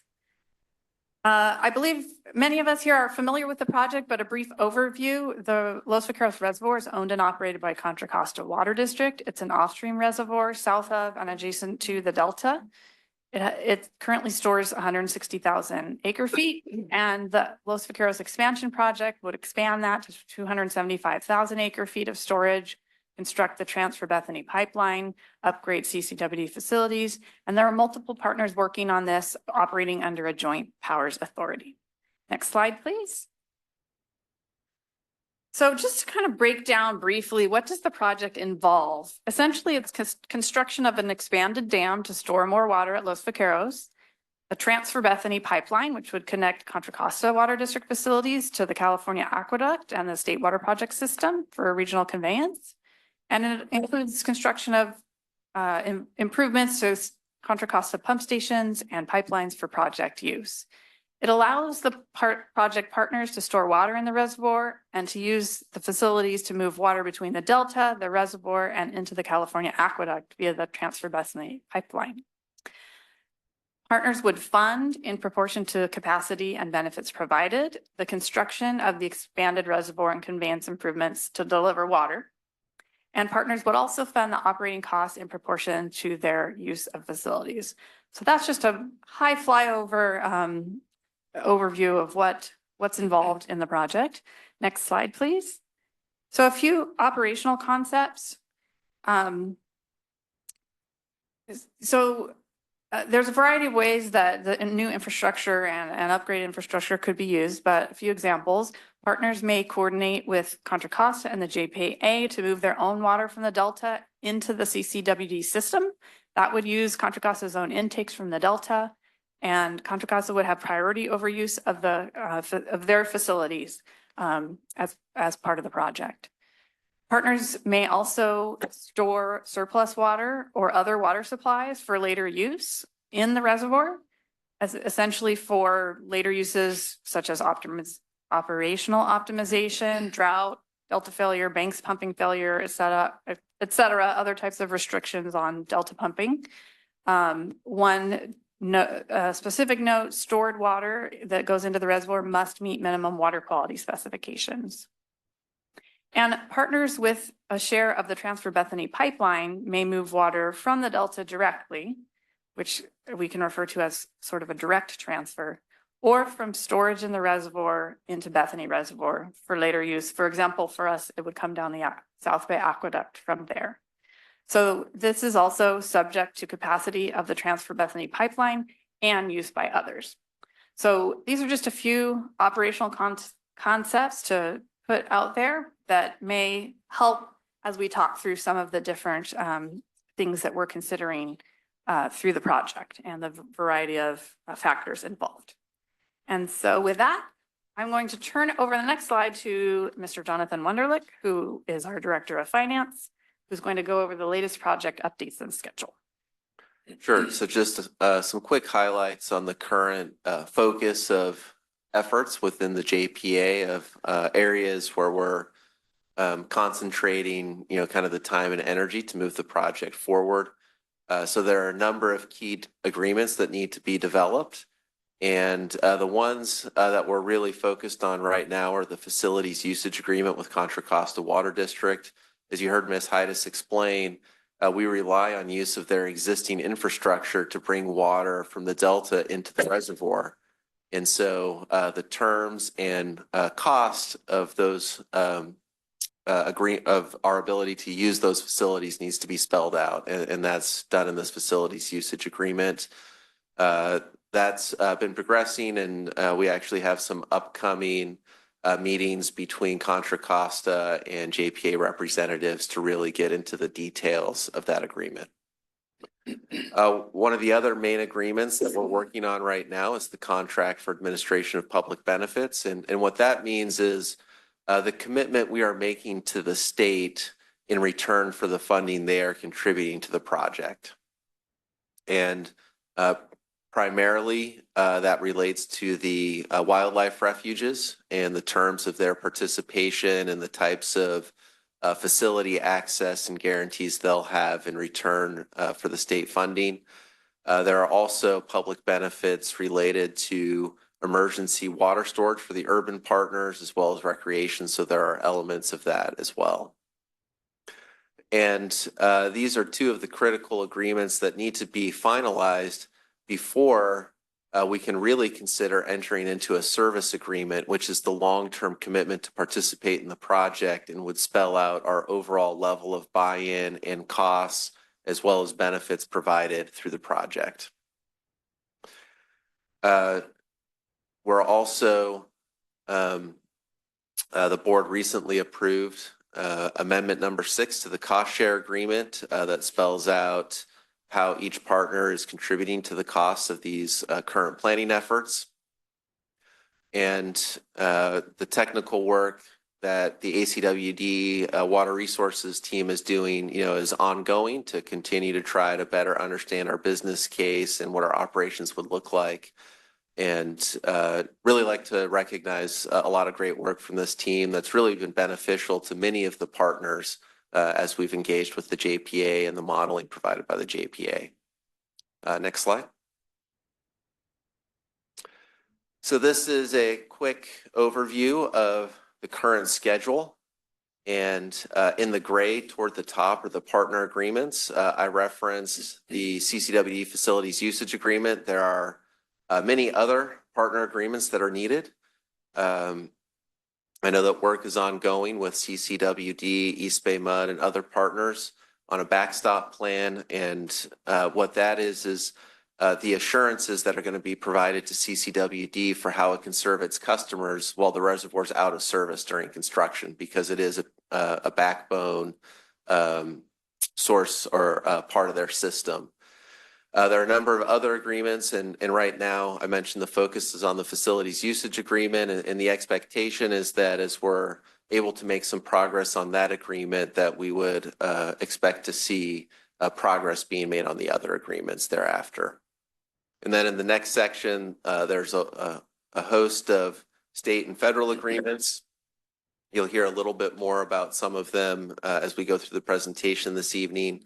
The contract for administration of public benefits is the primary one, but there are other ones related to coordinated operations in the Delta and other agreements. And so in looking at the schedule, the timeline is we're hoping to get to a point where we can be considering service agreements by next spring. That's an aggressive timeline. There's a lot of work that still needs to be done, but we're hoping that we're getting close to making some real progress. And so with that, I will turn it over to Mr. Thomas Nizer, our Water Supply and Planning Manager, for the bulk of this evening's presentation. All right, thank you. I'm just going to say it right now. We see costs and benefits analysis. We've got a lot of mixed up terminology in these slides, and I'm going to call them out as we go through. It's kind of nice little nexus we had with what you heard earlier from the folks from DWR. By contrast, we haven't done a classic benefit cost analysis. We've done our own business case analysis, and I'll try and differentiate those things as we go through. Right. So we thought we'd start with a reminder as to, how do we get to being involved with this project? What's its interest? We've been in discussions with Contra Costa since at least the 1990s. At least I've been involved with them since the 1990s on these discussions. And this most recent iteration of expansion, the second expansion, we really got involved around 2011, 2012, and part of that nexus with the presentation earlier tonight is there was a very controversial twin tunnels proposal at that time. And as important as Delta conveyance is for us, as was expressed earlier and reiterated by this board, those twin tunnels were very controversial and looking to be quite on the ropes. So it's an important thing to get some perspective on. You'll recognize this slide. I just rearranged it a little bit. You've seen this many times in the past, but I rearranged it a little bit because we have what we've referred to as a sort of intangibles and tangibles about this project. We've always sort of used this terminology with the board. So let's start with those intangible elements. And we see we're also going to refer to that a fair amount as insurance because that's a term we've used. The big thing about this project is that it's really located in a great spot. In fact, this spot was originally part of the State Water Project proposal in the 1960s. It was going to be a 1 million acre-foot reservoir. It has been studied since the 1960s. It's adjacent to the State Water Project and was particularly beneficial for ACWD is that this is storage that is south of the Delta, but upstream of ACWD. And as a reminder, when we experience a Delta outage, the only local storage we have to take to treatment plant number 2, which we have to run if we are, especially in summertime level demands, is from Lake Del Valle. And that's a limited amount of water depending on what time of year that we might experience an outage. As we learned in 2013-14 period, was most of the state can be served nicely from San Luis Reservoir, Diamond Lake, and other Diamond Reservoir and other storage systems south of the Delta, but we're north of those facilities. And so when those pumps stop running in the Delta, or if the Delta were to be disrupted, as we heard earlier with our friends from DWR, we're really in a pickle. So that's the really intriguing part about this project. So it gives us that emergency resilience for a Delta outage. But one of the real neat things about this project is this commingling of water from a whole bunch of partners. And I've used with this board in the past, it's like a currency exchange center where you've got a whole bunch of water from a bunch of different agencies. And by having water located in the same location, if we want to execute transfers with those other agencies, this makes it extremely easier. It eliminates multiple steps, multiple agreements needed with the state board and with either the CVP or the Department of Water Resources. So it facilitates easier transfers of water. And then there's the real tangible elements of the project. The promise of its ability to capture Delta surpluses. CCWD has fully screened facilities. They have small pumps that are nimble. They can be turned on and off much quicker than state pumps. And they can be responsive to instantaneous surplus conditions within the Delta. And as we heard also referred to by DWR, we're expecting to see more flashy runoff systems with climate change. So we started seeing this as being a potentially really nimble, beneficial project. Now, the reason we're calling this tangible are these are things we can actually model and do in a business case quite easily. We can do modeling to figure out how much surplus water might be available. And then in addition, we have this operational flexibility Ms. Hyde has referred to, which is fitting in one more storage facility into our system allows us to optimize our system in ways that maybe we can't now. And those are tangible because we can really analyze those and put dollars and cents behind those elements. So I think I previewed a whole bunch of the next couple slides with my alliteration there. So I also saw a journey earlier on AMI. We've got a journey of our own business case. So coming back to that 2014 situation, we had the strength and interest in LVE because we ran into that 0% DWR Table A scenario. At this point, we were already about 2 years into working on studies with CCWD, and we actually had an agreement in place with them to do a transfer of 500 acre-feet of water to sort of test the system. And because we, it speaks to why we do planning, because we were doing those efforts at the time the crisis happened, we actually had our permissions and paperwork in place, and CCWD had enough water and storage that they were actually able to transfer to us a greater quantity of water, 5,000 acre-feet, right in the middle of, at that point, which was tied for the worst single-year drought in the state of California, modern history. And that really got this board excited as well as the rest of us. So I really want to stress this. When we started this project, the real interest was this dynamic. This was that insurance, the intangible element. What do you do in a Delta crisis? And that's where we started from. Another couple of things I want to point out too as reminders. So we had the Twin Tunnels discussion, which was going south quickly. No pun intended with moving water south, sorry. So we had that discussion, which was breaking down. But what we also had at this time was this vision of the partnership, including East Bay Mud and the Intertie Pipeline with the Freeport project, where if you stood back and looked at it, you had an alternative conveyance to get water from the Sacramento River down to Bethany Reservoir. And so that had a special allure. So we had storage in the South Delta. We had this ability, if everybody played along with the idea, we could move water around the Delta in the case of a substantial Delta outage. So there was a lot of really exciting big ideas there. We didn't have costs in mind. There's also a lot of promise of good funding because of so many functional areas that this was going to be benefiting. So there's a lot of excitement. As we moved into the next 5 years or so, we did a lot more of these intangibles that I mentioned, this sort of realization for climate change adaptation and the potential for facilitating transfers was alluring. And then in 2021, we conducted our first, and here's my first correction, we didn't do a true benefit cost analysis. We did a business case analysis, or at least we dubbed it that, which was looking at a optimization of an operation that included Los Vaqueros. And at that time, things looked really good. We were seeing a pretty substantial amount of surplus water available to us, 1,600 acre-feet per year on average. It's real water. It's the same size as the proposed non-potable water system that was in our IRP that we never built. So that was some real water. Now, mind you, that a lot of that came from inclusion of Freeport in the process. But nonetheless, it was a good yield of water. And between that extra water supply and the ability to manipulate storage, in that analysis in 2021, we saw that our ability to reduce our exposure to high-cost San Francisco water through this new water supply plus the additional storage, we actually saw that our annual savings and operating costs were pretty much equivalent to the finance cost at that time for Los Vaqueros. So one way to put that is we were kind of at break even. We were funding the project with operational optimization. And if you think of this as being tangible and intangibles, here we had the tangibles basically paying for themselves, and we got the insurance for free. So the project had a lot of merit in that analysis in 2021. So that was a fun time. But as has been alluded to, you know, there's a lot more reality now.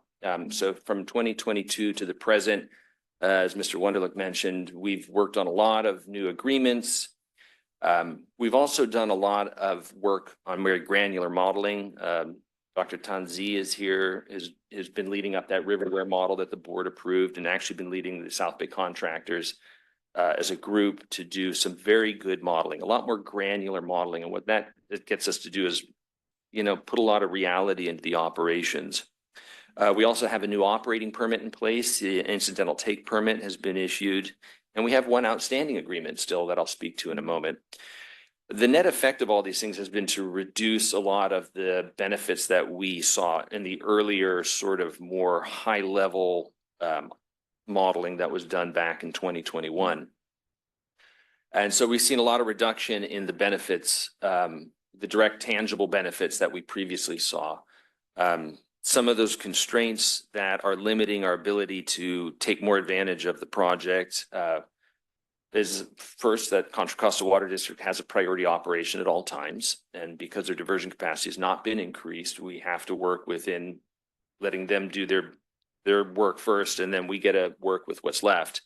And what's left has to be shared amongst all the LAPs, the local area partners.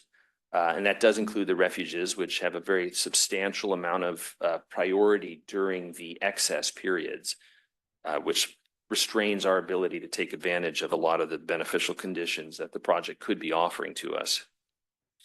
As mentioned, we have an incidental take permit, and this LVE 2 operations agreement is referring to an agreement between the Bureau of Reclamation, DWR, and the project, really, with Contra Costa being the operator. I understand that that's scheduled to become available this year, but we don't have any information about that yet. And from my experience, those entities don't issue permits that give you more water, right? We know it's going to lean one way. It's going to be further restrictions on the project. So that's a pretty substantial uncertainty out there. And then last is Delta water quality constraints. CCWD is very particular about the quality of water that they're willing to divert, and that really reduces the months where there is much capacity to divert water into the reservoir. So even if we have water there in the Delta, we can't necessarily choose to pump it into that reservoir if the Delta water quality conditions are not meeting those of CCWD. And so that really shortens these. I'm going to use the term windows of operation quite a bit. So what we've seen in the past 2 years, click through, in combination, we've seen a 75% reduction in the water supply yield of the project. A lot of that is because of Freeport. I want to emphasize that. And the reason we've stepped away from Freeport and the surpluses available there is because of just extremely high expense. There's just and there's also a lot of strings attached to that operation, but the cost, the incremental cost to use that Freeport facility is just really, really big, and it just doesn't make sense. In addition to that, we've seen project escalation. I don't know if escalation is necessarily the right term, but bottom line cost to ACWD is up about, I'm going to just say 35% since that time. So we've seen a substantial reduction in the tangible benefits and then a meaningful increase in the cost of the project. Those things are going in the wrong direction for a good business case for us. And then a big compounding factor for that is that we've been getting increased studies and analysis leading to declining future reliability of state water project. Also, as was alluded to earlier here tonight by our friends from Department of Water Resources or from the JPA. And what that's done is that's limited our ability to take advantage and optimize this additional surface water storage because we simply have less surface water and we just need to use it. And realizing this slide probably should have come earlier, just really for sake of documentation, but to be clear, we are studying a 10,000 acre foot storage participation with up to 20 CFS of capacity in the Transfer Bethany pipeline. As mentioned, we have that one permit in place that we're aware of.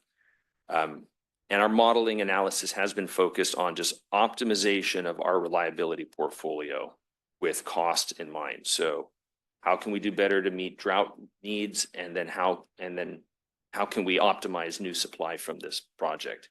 Are you willing to take any questions? I was Or going you're to gonna- suggest, because there's a lot of content, that if it's a clarity, we take a question, Okay. but otherwise we could maybe We'll wait discuss until the the whole end. context. We'll wait till the end. Sure, thank you.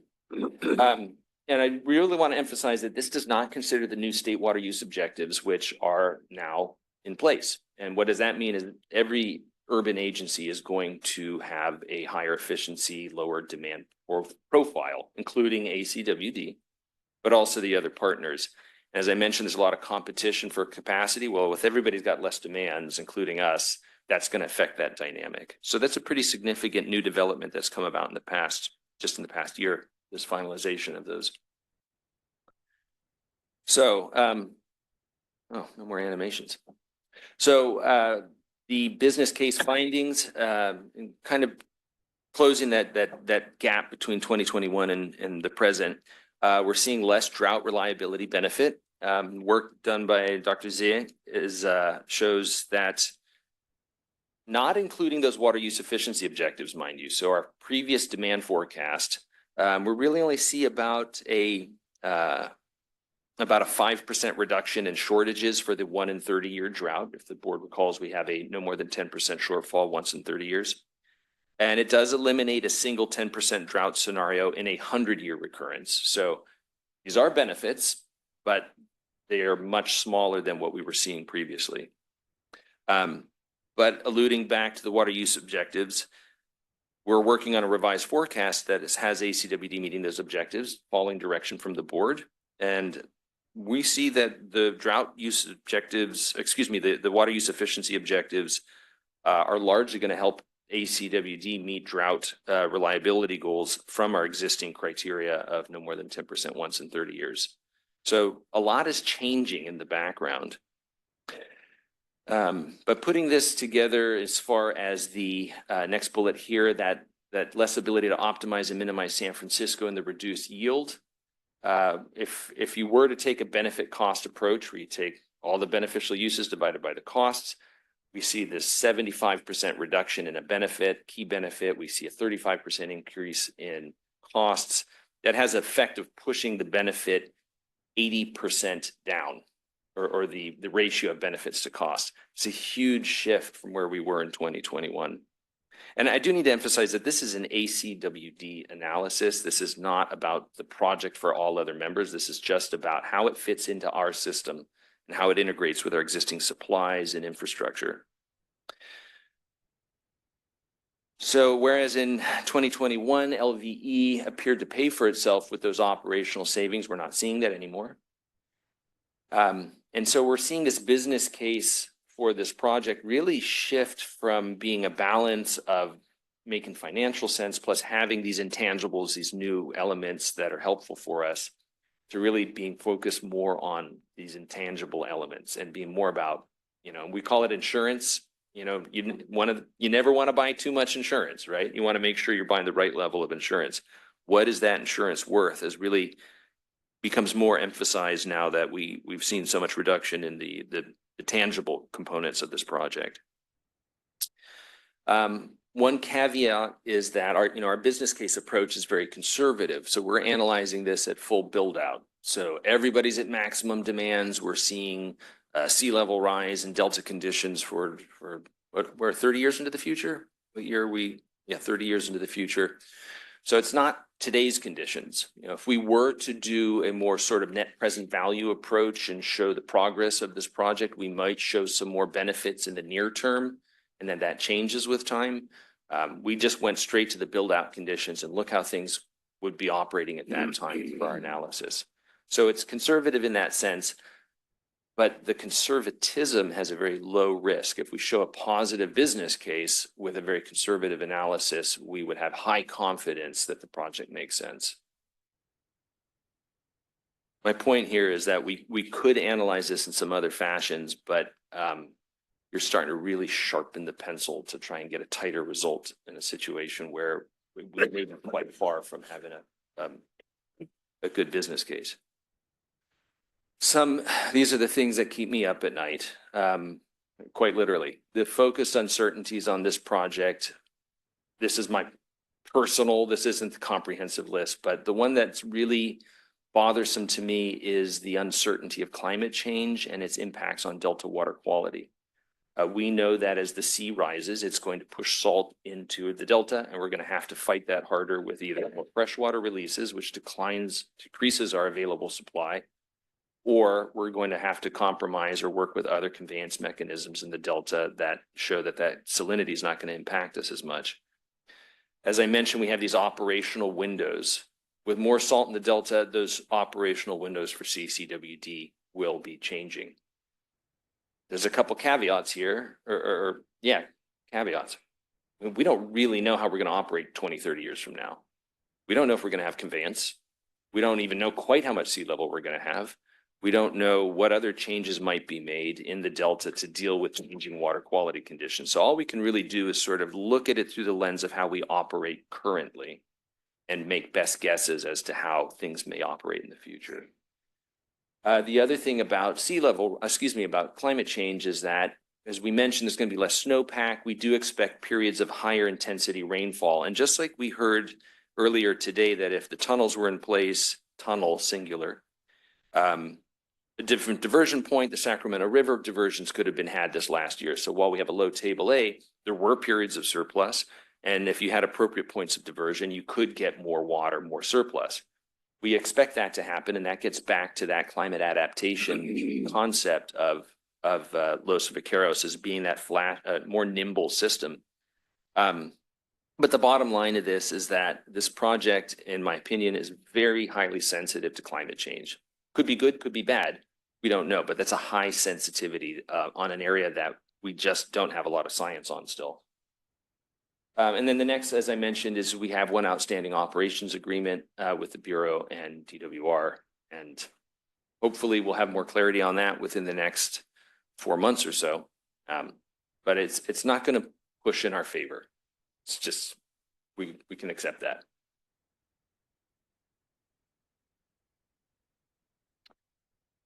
So focusing on those intangibles a bit, just for some perspective for the board, we have said that this storage could be super beneficial for us in a Delta disruption, assuming that disruption does not have an associated South Bay Aqueduct outage, for example, i.e. a significant localized earthquake. If it takes out the Delta, we might not have the South Bay Aqueduct, but if we do, having extra storage in the South Delta combined with our emergency storage in Lake Del Valle is going to be very beneficial. In 2021, we did a cost of failure supply for a business case for the tunnels at the time. And we saw the value to the community of avoiding a catastrophic loss of supply that would be, say, a 50% reduction in water demands, 50% stage 5 water shortage emergency. Is at least about $200 million in terms of the cost of all of the landscaping of the community that would have to die if that is our response in that level of an emergency.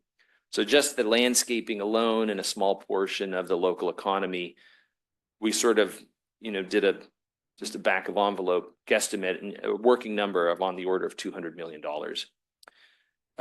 There are alternative insurance options that still warrant investigation. We've looked at IPR and localized desal and some other options. We don't have that in this business case as a trade-off for you.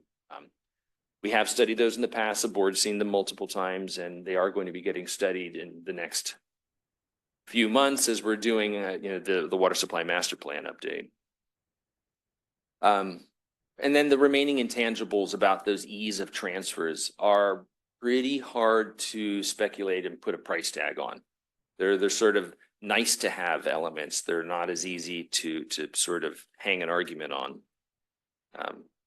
And what is having extra reliability? What's the value of avoiding a substantial disruption with our customer service?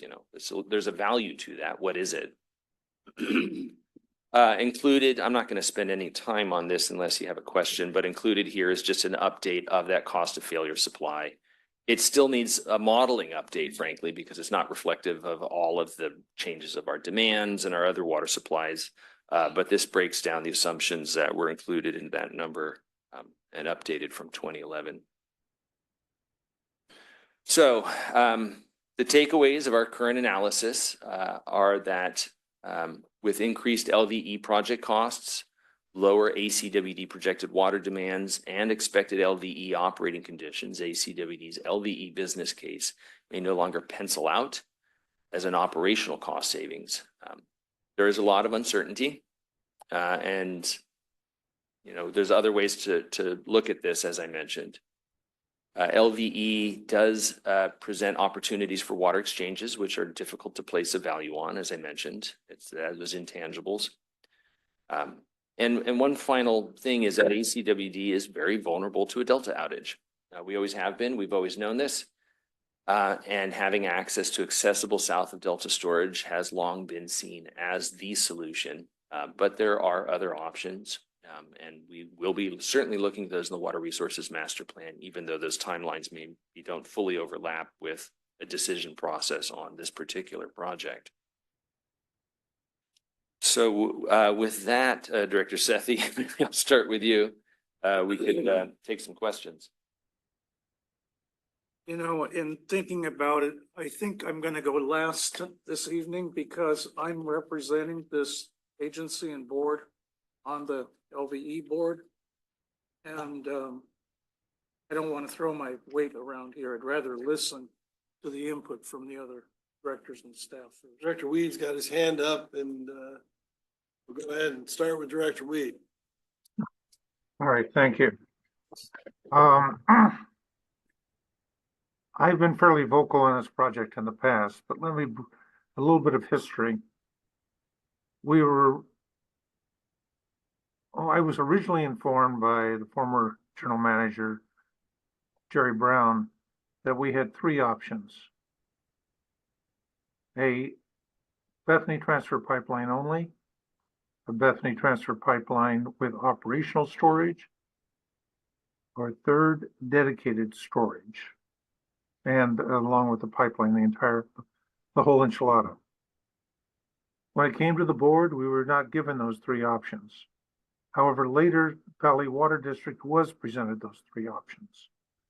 I understand the option of operational storage is no longer strongly considered by the various agencies. There's some discussion of pooling, but it really has not taken. So we have two options, to my understanding. One is transfer pipeline only, or both the transfer pipeline and LV3, the third the raise of 100,000 acre feet. We have $100 million in our IRP for Los Vaqueros. I would encourage us to come up with a separate cost estimate for the transfer pipeline only versus the entire project. I'm in full support of a transfer pipeline. When we talk about intangibles, one of those intangibles is the politics of Contra Costa, which has a board principle of not sending water to Southern California. And to that end, they want to restrict the size of the Bethany transfer pipeline, limiting it to 300 CFS when at 8 feet diameter. If they went to 10-foot diameter, they'd be able to have a 450-foot CFS, which matches the pumps that are being built with a capacity of 400 CFS. The next point is we have in the bar a desalination facility in the estuary, which would benefit with the transfer pipeline. Antioch is spending over $60 million on desalination. So while Contra Costa is certainly going to be limited to a seasonal water supply because of the salinity of the Delta, and therefore is critical need for water working with East Bay Mud and being able to access water in Freeport, we are not.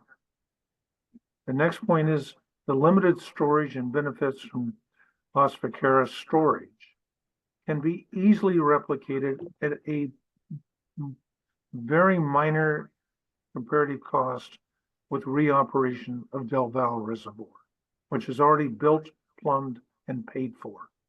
Some minor changes, and we get the limited amount of additional storage we're talking about.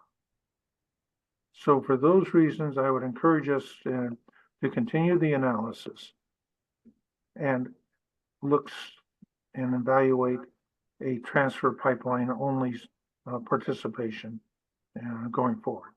Thank you. Director Akbari. So my questions are actually going to build on some of Director Weed's comments. Can you just clarify for us that we still have the option to go with just the Transfer Bethany pipeline if we didn't participate in the other parts of the project? I think I'm actually going to call on Mr. Wunderlich for that one. I know this topic has come up many a times, and I will say for the record that the pipeline itself is an even smaller amount of just insurance with no other benefits for ACWD. That has certainly been our analysis, but is it even an option? Yeah, at this point in time, nobody's locked in to any specific levels of participation. Currently, based on my knowledge of current requests from partner agencies, storage is 10,000 acre feet oversubscribed. So if we were to remove that, then they would be equally balanced, assuming no other partners change their requests. And so that would be a possibility, but as Mr. Nizer mentioned, that would significantly change the calculus in terms of both the tangible and intangible benefits to the district. So, okay. And then just reading the final bullet point on this slide 18, you mentioned other options for us to analyze. In my mind, when I read that sentence, I'm thinking like Director Weed, you're talking maybe about Del Val or something like that. Can you just kind of give us some bullet points on what other projects we could be considering? Sure. So the main projects that this board has seen before has been concepts of Lake Del Val. Remember, we don't actually have any actual concept that has anybody's approval. So that one's a kind of a little more nebulous. It's more hopes and prayers, I would say. But we have the ability to build something. So for example, IPR, we've looked at bay desalination, direct desalination. And then we've also looked at ways to optimize or want to look at ways to optimize and make more use of our existing infrastructure. And as I mentioned just a moment ago, right now it's looking like we're not going to meet the conservation efficiency standards. But if we do meet those standards, if we make the extra investment in conservation, which this board has fully signaled it intends to promote and to direct staff to do, our reliability is going to get a lot better. So we're shrinking the gap. And when we look at that lower future demand, just the Delta outage scenario alone may become a much more tenable sort of thing. We have Lake Del Val, for example. Right, we have an emergency minimum storage in there of at least 7,000 acre feet at any given time. You start putting those things together with that smaller demand, maybe we can eke a little bit more out of desal with distribution system improvements or efficiency gains, and we may be able just to piece it together with smaller projects, as we mentioned back in the board workshops back in 2019 timeframe. So those are the main ones that we've sort of been putting our chips on as of late. The thing I do want to remind everybody is that the difference between Lake Del Val and Los Vaqueros is an actionable thing. We can actually make it happen by putting our shoulder into it, which we've been doing together with other partners. Lake Del Val, we can't really say that about at this time. Got it. I think it's all of my questions for right now. Like I've mentioned, anytime this project has come up, I'm keeping an open mind.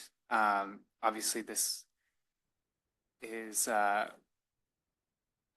of harder to swallow with the recent updates, but there still are some intangible benefits for us, and hard to ignore those. But I think, yeah, I'm a little bit, a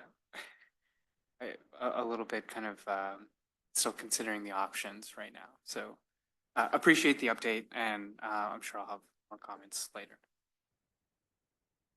Well, I do have questions and concerns. So I am definitely looking forward to more clarity in the business case. I do agree that these intangibles would have benefits and we should try to quantify them. But the bottom line is, what is the benefit to our customers, right? And I am actually a little bit curious how you guys going to approach this, because it will all tie back to all the different agreements, including the usage agreement, right? That would drive flexibility and how we operate, right? And so whatever constraint that end up in the user agreement would actually have a dollar sign to it, right? And so I'm a little bit curious to see, there's a little bit cart before the horse, right? Because we have to have all these agreements, but then at the same time, we're kind of pushing you to give us a number so we could have this conversation with our customers. So I'm a little bit curious about, are you really polishing up your crystal ball here? I mean, how are we going to quantify the intangibles? Theoretically, I do agree with you, we should, but how? May I answer that? Please? I don't know if it was a rhetorical question, but It's as I not- mentioned, the it's- climate change concern, I've literally been on the phone with officials in Sacramento working on climate change adaptation. And nobody can tell me what's going to happen with the delta at different levels of sea level rise. Everything we're working with is just kind of maybe it'll work this way and not work that way. I like to use the term, it's maybe a bit overused with my peers, but I refer to the no black swan event. You know, I'm confident we're not going to watch the delta just slowly slip into dysfunction without taking action. It's just a question of what are those actions going to be? And you're going to see the detractors and naysayers about changes in the delta change their mind when levees are breaking, when salinity levels are getting up to unsustainable levels. Your in delta interests are probably going to be changing their minds a bit when those realities start coming down. Question is will we be able to react in a sufficient enough time to those things? So I'm not answering your question with a very good answer. My rhetorical response would be, as soon as we can figure out what the effects of climate change are going to be, I can tell you with high confidence, my crystal ball will be really good. Great. So I have faith in your crystal ball and your ability to read it, but seriously, right? There's just a lot of unanswerable question that we're trying to put a dollar sign on it. Yep. And it sounds like we're still in a lot of negotiation and they are not easy. It is not giving me personally that strong sense of comfort that this is the right path. Then my next question for you is just reconfirm that we still have an off-ramp. That we have an off-ramp. I think that's really coming in terms of the agreement. My understanding is we haven't signed that final commitment. Okay. And so the one thing I would say is we do have some more time still. But John, would you like to weigh in?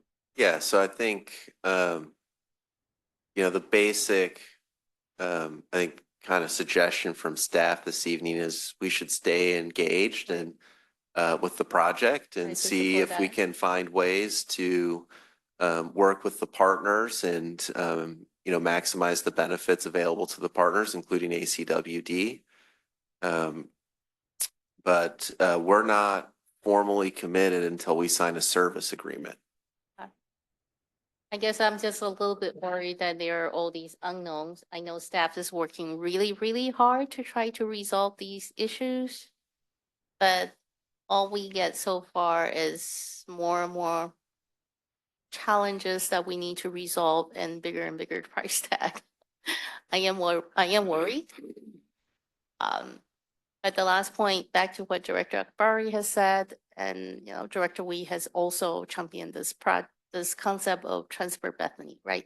Now we are only project. Now we are looking at these intangibles now.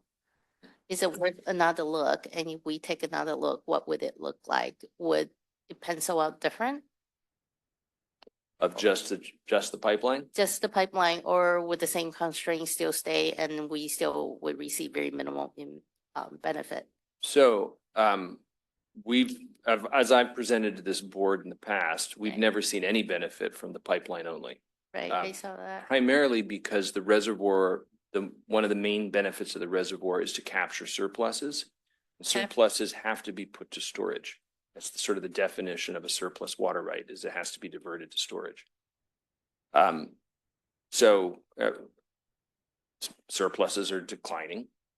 The pipeline alone doesn't save us without some sort of rescue or service agreement from CCWD in the event of a catastrophic failure in the Delta. We don't have storage there. It doesn't get us from the Sacramento River Okay. to us. So we would need to have some water to get into that pipeline to bring to us to provide that insurance for that Delta outage scenario. Okay. There may be scenarios for the pipeline alone that we haven't explored. I think Director Weed makes a good point. And one of the things I should have mentioned back in 2012 timeframe was regional desal sits right next to LVE. And the idea of having a regional desal, I call it just a water factory at that point. Right. You're just making water. You had the ability to put it in that reservoir, to move it through a pipeline. So a pipeline with a source of water or some storage does something for us. But sans those things, I still have yet to have anybody show me what a benefit would be. That's fine. I'm just wondering, since, right, we're starting to talk about including intangibles in our calculation, just out of curiosity, I wonder, would I change the outlook, I guess, for pipeline only, so. There is, so one thing that remains is that, while we've stepped away from saying we would participate in Freeport as a source of surplus water, the connection between Freeport and CCWD exists. And the ability in a real emergency with East Bay Mud's support to route water from the Sacramento River around the Delta and get it into a transfer Bethany pipeline, if it does exist, and get that to us, that remains. And so the position, when Mr. Wunderlich asked us, what about Freeport? I was like, we're never going to use that unless we really need it. So the idea is, if it's there and hooked up, to quote, built, plumbed, and paid for, if it's there and can be exercised in a crisis, we're going to be willing to pay a lot of money for water in that kind of crisis. If it's $4,000 an acre foot, I suspect this board will say, how much can we get? We're talking about a complete shutdown of state water project otherwise. So, if those pieces are there, it is still an insurance thing in the background. It might be different sorts of agreements that would be needed at this time to reserve those sorts of things. But we know the community comes together in a crisis. We've seen it in the past. Got it. All right. Those are my thoughts. No, that's greatly appreciated. Thank you. And if I may, Director Huang, you mentioned about sort of the uncertainties here and how are we going to get to a number? And there's uncertainties everywhere. And I just want to acknowledge that, because there are uncertainties beyond things like climate change and all of these other sort of external factors. There's also uncertainties in terms of the specific deal and how it's going to work between the various parties involved and how those costs are going to flesh out and be distributed and so forth. And I just want to acknowledge that, because, I know we have some of our partner agencies on in attendance in this meeting. And I know that there's a real desire by many to try and nail down each agency's level of sort of commitment and participation. And it's really, it's not going to be possible to totally, with certainty, understand everybody's position in this until at least, as many uncertainties as possible are worked out. And so that's a lot of what's going on right now in terms of having discussions about the operating conditions and how those costs are going to be distributed and so forth. And I think we'll get a lot more clarity over the next few months in that regard. But in the meantime, it's not going to be, easy to say, well, black and white, here's ACWD's, the concrete benefits and level of commitment. I don't think I would ever personally look for 100% guarantee, but at some point, personally, I will need to be convinced of an acceptable level of risk, Mhm. right? There is always risk when you make a decision on the project this big with all these stakeholders. That's acknowledged. But it has to be at the level that I'll speak for myself, that I'm personally willing to venture out saying, I understand there's this level of uncertainty and this equals that amount of risk. And as a director, I am willing to take that step to make that commitment or provide any sort of assurance or agreement, right? I don't see it right now. Right. There's just way too many pieces. Director Weed, I saw you had your hand up. You want to chime in? There you go. Unmute there. Go ahead, John. Let me put it in a context. $100 million, and we noted here we were talking about 1,600 acre feet a year. That number alone should cause you to pause and really question: do we want to? Do we want to spend $100 million for 1,600 acre feet? There are other options out in the water world. It's a big world. There's transfers, etc., which can certainly guarantee us that much more water. And I'll jump into yet another broader picture.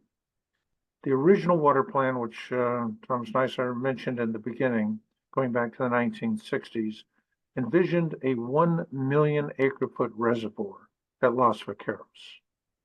For about the record of decision in 2004 called for a 500,000 acre foot reservoir, but that reservoir which with saddle dams could be raised to 1 million acre feet, but that would be built near the transfer station and require the complete removal of LV1, LV2, and LV3 should it be built. So there's a broader water planning context in here as well, which has been lost in the political gaming at Contra Costa. Contra Costa didn't want the larger reservoirs because some of that water might go south. That is a factual statement and quotes from their board members. So in that bizarre world that we're working with, and one of the intangibles is the political positions of various districts and board members. This is becoming more and more suspect. It's unfortunate. Contra Costa is also insisting on having veto authority on the operation of the reservoir and pipeline. That has to be resolved. So there's a number of reasons for us not to jump on board. At the same time, I recognize the incredible complexities in getting a water project proposed and this far along, as was done by Contra Costa. And they should be given, the staff who worked on this, Marguerite and others, achieved a remarkable achievement to go as far as they have. But there are fundamental problems involved in this project. I do think the cost, the ultimate reality of what's going to happen in the Delta also has to be kept in mind. We keep alluding to it or even addressing it in general terms, but the environmental impact statement for the Delta conveyance calls for a 10.2 foot rise in sea level at the Golden Gate. The Delta Master has said that with 2 feet of sea level rise, we don't have enough storage to maintain the salinity. So you're looking at truly a seasonal water supply and a need to go back and do a fundamental relook at where we are and what we're proposing. Another problem is the cost mechanisms that have been developed by Bartel working with ACWD. The idea that we would reimburse Contra Costa for 40% of the cost of LV1 and LV2 adjusted for inflation, plus the watershed cost, raises, to my mind, serious questions about the economic viability and appropriateness of the discussions to date. So I've thrown a bunch of stuff out there. It's still in process. We'll see what the business plan is. But I do believe strongly that from a water planning standpoint, a Bethany transfer pipeline is to everyone's benefit in the state of California. Thank you. Thank you. Agree, the pipeline is certainly something that should be there and be built. I still believe the intangibles have value. It's sad that something like this gets tied down like this by, as Director Weed said, politics.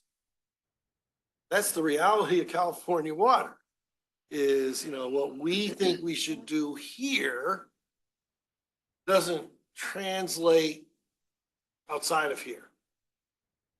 And so we have to live within that constraint, the political constraint of what we have to deal with. I see stuff happen here all the time in water in California that politically somebody will say, and I just shake my head. Because the driving mechanism doesn't, I hate to use the term, doesn't hold water. Driving mechanism is like just somebody's thought. It catches wind and it goes. However, Director Sethy hasn't spoken yet, and I can't wait to hear what he has to say. Because one of the things I would like to say is I think some of the questions that why we're here where we are today is because he and Mr. Wunderlich are sitting up there holding their thumb on the plan saying, hey, we need answers. Self-times being involved in this. I think we'll get the answers. I have faith. I have faith in Director Sethy, and he may come back to me and tell me, Jim, it doesn't work. You know what? Great. Well, So let me I'm ask gonna go to you let next. me ask a couple of quick clarifying questions and then I'll try to offer some thoughts. So first of all, I think it was slide 13, you say transfer Bethany pipeline capacity up to 20 CFS. Is that the 20 CFS that's allocated to our 10,000 acre feet? Because it's 300 CFS. I beg to differ with Director Weed. It can actually be pumped up to 450 CFS in an emergency basis. So the 20 CFS is just our dedicated share, right? So it's an assured share, but the real game with Transfer Bethany is that it's only used at capacity really during the peak season to move the surpluses for the grasslands to meet the public benefit. We can't move water at that time really. So the reality is there's a ton of spare capacity in that pipeline that's usually not getting used. I believe his analysis showed most of the usage is in other people's capacity when it's not being. See, my understanding of how things would work is not everybody's going to be using the pipeline at the same time. Right. So if you have a demand, you're going to get a lot more than 20 CFS, in my opinion. Number two, Grasslands has told not only Director Weed and I, but quite a few other people at our formal LVE board meetings, that they don't require the cleanest water. They can take the Delta water straight down into the grasslands, the ecological reserves down there. So they don't need to have the best water. They can take dirty water from the Delta. They're perfectly happy. I am really, you may not be able to answer it here, but I think in the future, I'd really like to understand how you came up with a 75% reduction in water supply yield, which I understand I understand the cost increases. I'm sitting on all the finances. I can tell you right now. And can I ask that everybody speak a little bit further into the microphone? Just want to make sure that we get everything on the recording. Yeah, Thanks. so how are we seeing a 75% reduction in benefits here? Yeah, so the calculation of surplus, the yield is from existing calcium modeling that's done by DWR and supported by Contra Costa. that indicates when are there periods of surplus water in the delta that's available to be moved. Our modeling only assumes that we're moving the surplus state water, the Article 21 water. That's the water that we have the right to request and access, is provided we have a place to store it. So that modeling is done. That shows when surplus is available. So you got two things. You got the analysis that says, hey, under these, our modeling where we cover decades and decades of hydrology, and we say, how would things operate with these flow conditions? That says surpluses exist. So now you have, does CCWD have capacity to spare in the diversion pumps? If CCWD is using all their capacity, we can't access our surpluses because of the capacity priority for CCWD. Secondarily, if there's competition, everybody else wants to move surplus water at the same time, we just get our proportionate share of the available capacity that is there. So all those little constraints, it's death by 1,000 cuts. All those little individual constraints sort of pile up to limit our access and our ability to get that surplus when it exists. But the determination of that surplus comes from delta modeling from Department of Water Resources. Is that making sense? Kind of, but yeah. Basically, we're not speculating as to when those surpluses exist. That's data we're told, rather. So we just figure out how can we grab it using this project. We're just seeing smaller and smaller windows of our ability to grab it. well, One of the main things too is the priority to deliver that public benefit water to grasslands to meet their need. They have a huge amount of water that we're committing to get to them as part of the Prop 1 funding. And so when the surpluses exist, there's a huge priority that goes towards making that water to get down to grasslands. yeah. So couple of other observations here. Periodically, Director Weed and I sit in on the Santa Clara Valley water supply and committee meetings.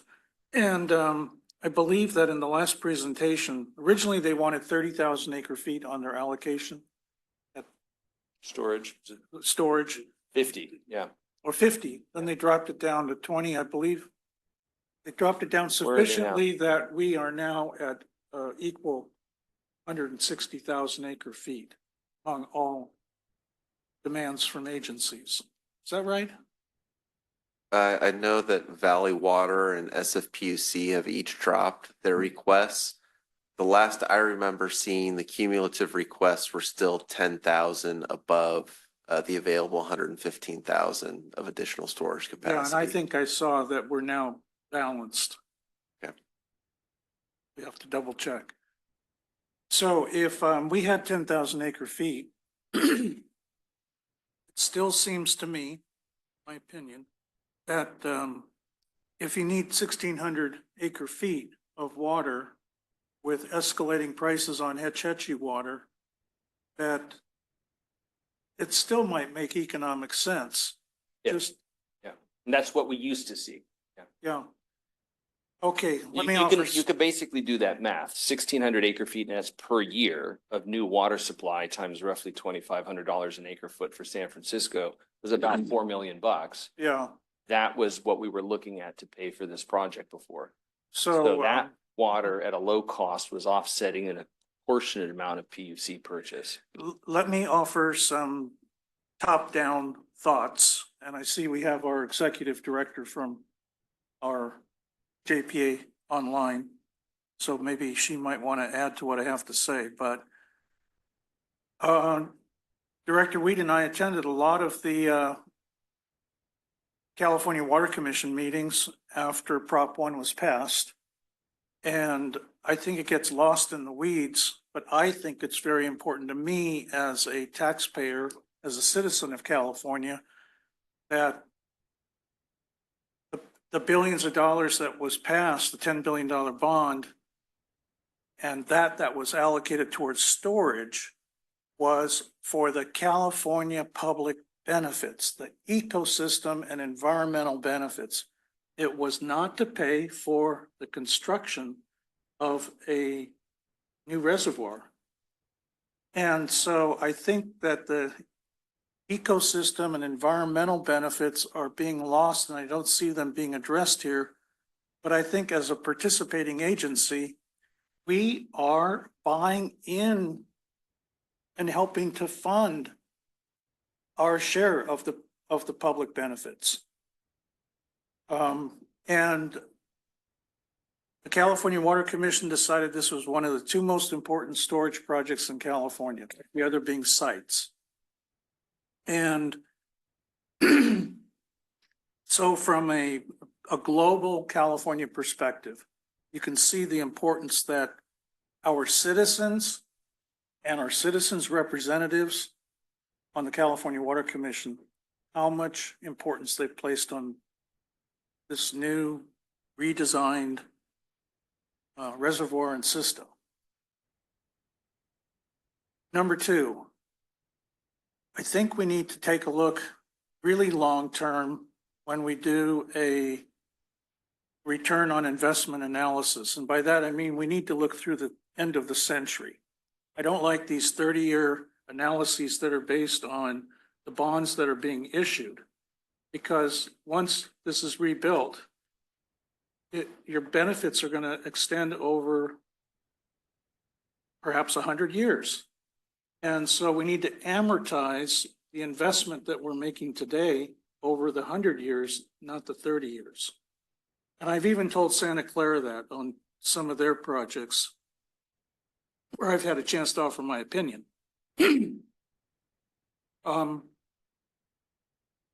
Also, in thinking very long term and talking with other of the 8, we're one of 8 board representatives on the JPA. We all need to think long term about new sources of water that can feed into this system.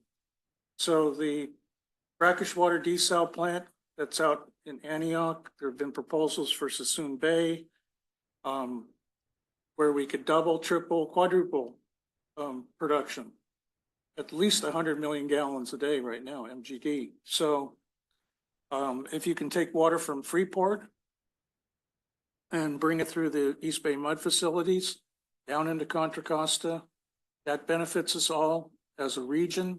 This is a regional project.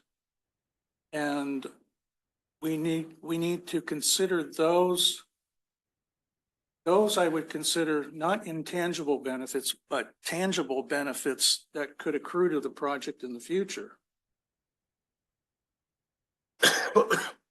Okay, I'm going to restate what our own executive directors heard me say in our public JPA board meetings, and it kind of backs up some of the statements I've heard here. I have made it very clear since we received what I call a demand letter from the general manager of CCWD for agencies to make their commitments known, by September. In those meetings, I've stated that it is very difficult for any one of us to make do a proper business case analysis or make a commitment when we don't have the basic agreements in place. We can't even see what we're getting right now. And so I think it's very premature for us to say yay or nay on such a complex project. But what I would like us to do is give our staff direction, general manager on down, to pursue these agreements as though we're going to see a complete project and we are going to be a complete participant in the project. Because I don't see how just funding the Bethany transfer pipeline is going to benefit us.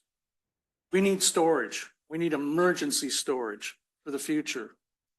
And so when I've kind of done my own back of the envelope math on this, I see that we got down to a zero allocation in 2013-14, right? And we were close to that in 2015. And we couldn't transfer water from semi-tropic because there was no ability to do the transfer. And so let's say that twice a decade, moving into the future, we need that backup storage. What's the price of that backup storage when you absolutely critically need it? And if I factor that happening in through the rest of the century, twice every decade, having to use up, up to 10,000 acre feet, well, then it starts to make some economic sense in my mind.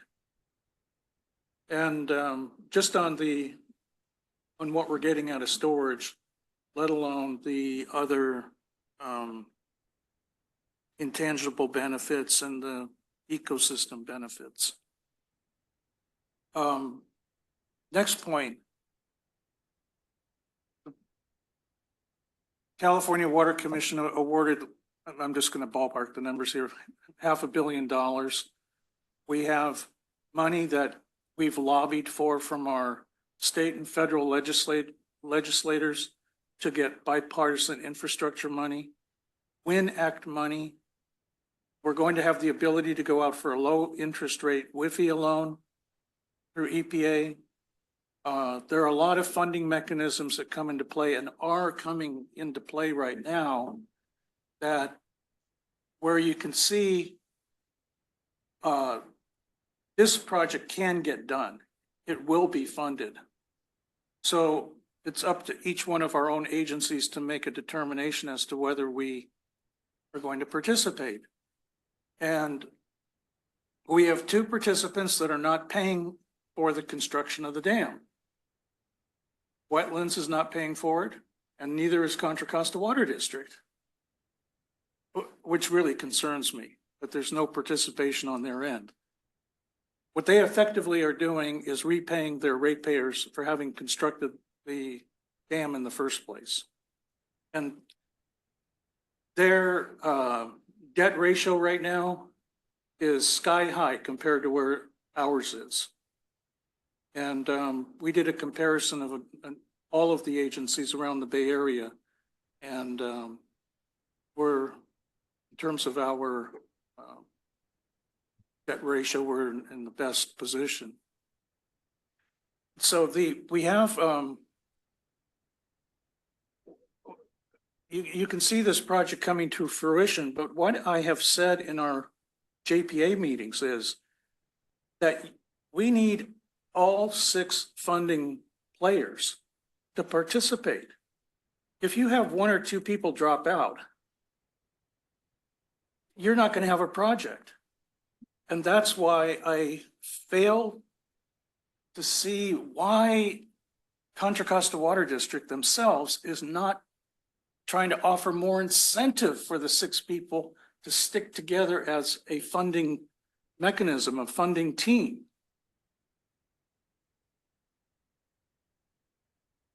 And San Francisco has a lot of debt. Santa Clara has a lot of debt. The only 2 agencies that are in a good position debt-wise are Zone 7 and ACWD. We can't fund the project, the 2 of us alone. And if East Bay Mud drops out for any reason, you don't have a project. So to me, this reminds me of team sports. And we really have to work together as team players to try and we can envision something. Now we need to lay down the path to try and get there. And it requires making some compromises. So those are my general thoughts. And I thank you for each board member and staff offering their opinion, because I want to be able to correctly state the position of our agency when I'm asked or called upon. And Mr. Wunderlich is there with me, so I don't want to contradict the general feeling of our board. I would welcome any thoughts that our executive director might have to add here for our edification if she wishes.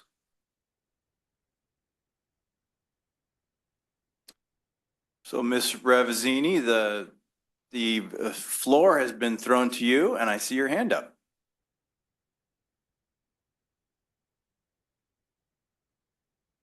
Hi, good evening.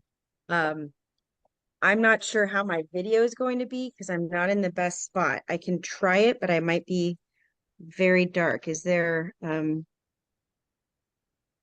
okay if I don't do video? Is It's that all right? totally fine. Totally Okay, fine, Tara, you can just go ahead. my apologies. Thank you. Well, first off, thank you very much, ACWD board and in particular Director Sethy, and Thomas, Mr. Nizer, fantastic presentation to your board. Honestly, Director Sethy, I have very little to add to your very well articulated communication to your colleagues. What I will say for everyone's interest is that the Joint Powers Authority and all of its member agencies are committed, as Director Sethy said, to maintaining the momentum on progress as it relates to getting decisions around the agreements. We have been working diligently with your staff as well as the other member agency staff to reach negotiations, to initiate negotiations with key partners. That includes Contra Costa Water District. That also includes the U.S. Bureau of Reclamation and the Department of Water Resources and the Department of Fish and Wildlife. We are doing all of these things simultaneously because all of the information, as Mr. Nizer pointed out, is critical to decision making that needs to be placed before your board. So we are trying to do all of those at the same time. Some key negotiations are imminent, coming up this very month with our colleagues at Contra Costa Water District around the facility usage agreement. We are anticipating sometime in either September or October to initiate formally our negotiations with the U.S. Bureau of Reclamation around a partnership agreement. And we continue to be in discussions with both Department of Fish and Wildlife and DWR around those contracts for the administration of public benefit, as previously explained to you. At our upcoming board meeting, which will be next Wednesday, the Joint Powers Authority will be given a presentation on the benefits of the project. One of the aspects of these very complex and time-consuming projects is that there is some turnover of board members and the need to continue with project education, but also with just a reminder and a refresher to all of those board members who are representing their agencies. So we're going to take some time at next week's meeting to do that and discuss those benefits. And as Mr. Nizer mentioned, sometimes the term public benefit also has multiple definitions. For example, the Proposition 1 has very specific definitions for what public benefits are, and those may be viewed differently by each member agency as well. But it is undoubtedly true that there are numerous public benefits to this project. So we're going to spend some time walking through that with our board. So I would love to invite any and all of you to listen in to our board meetings. And if you have any questions, I can follow up with your staff to provide any further response. Thank you very much for letting me add a little bit of information back to you, but I sincerely appreciate all of the time and energy you are giving as relates to your interest in this multi-benefit regional project.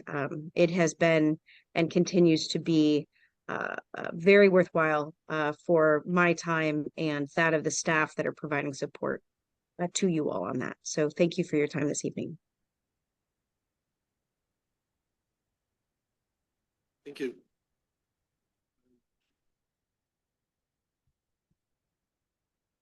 Yeah, would any additional public like to comment? We still seem to have some out there, and also seeing Director Weed.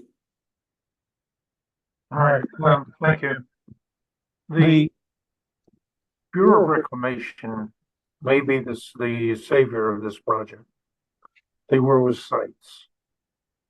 the Bureau of Reclamation has a far more flexible view of public benefits. They're spending $500 million to relocate a highway for the Sisk dam raise at San Luis and calling it a public benefit.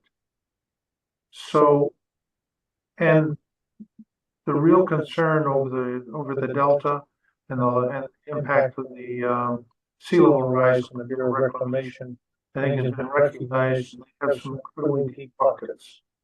So let us not make decisions based on the fact that if we were to pull out support for just the dam, that the whole project would fail. It's marginal now, but their bureau is there to pick up the slack. San Francisco has cut its participation from 40,000 acre feet to 20,000 acre feet. And I think the only thing keeping some of these districts from killing them even more is for fear they don't identify it as the agency that killed the project. So I encourage you to your discussions with the Bureau of Rec to explore all these opportunities. Overall, it's a fragile project, as Contra Costa is noting, and Contra Costa, if this would work out, would get more than 100% reimbursement for their costs for LD1, 2, and watershed. It is a curious financial package that has been developed. Thank you.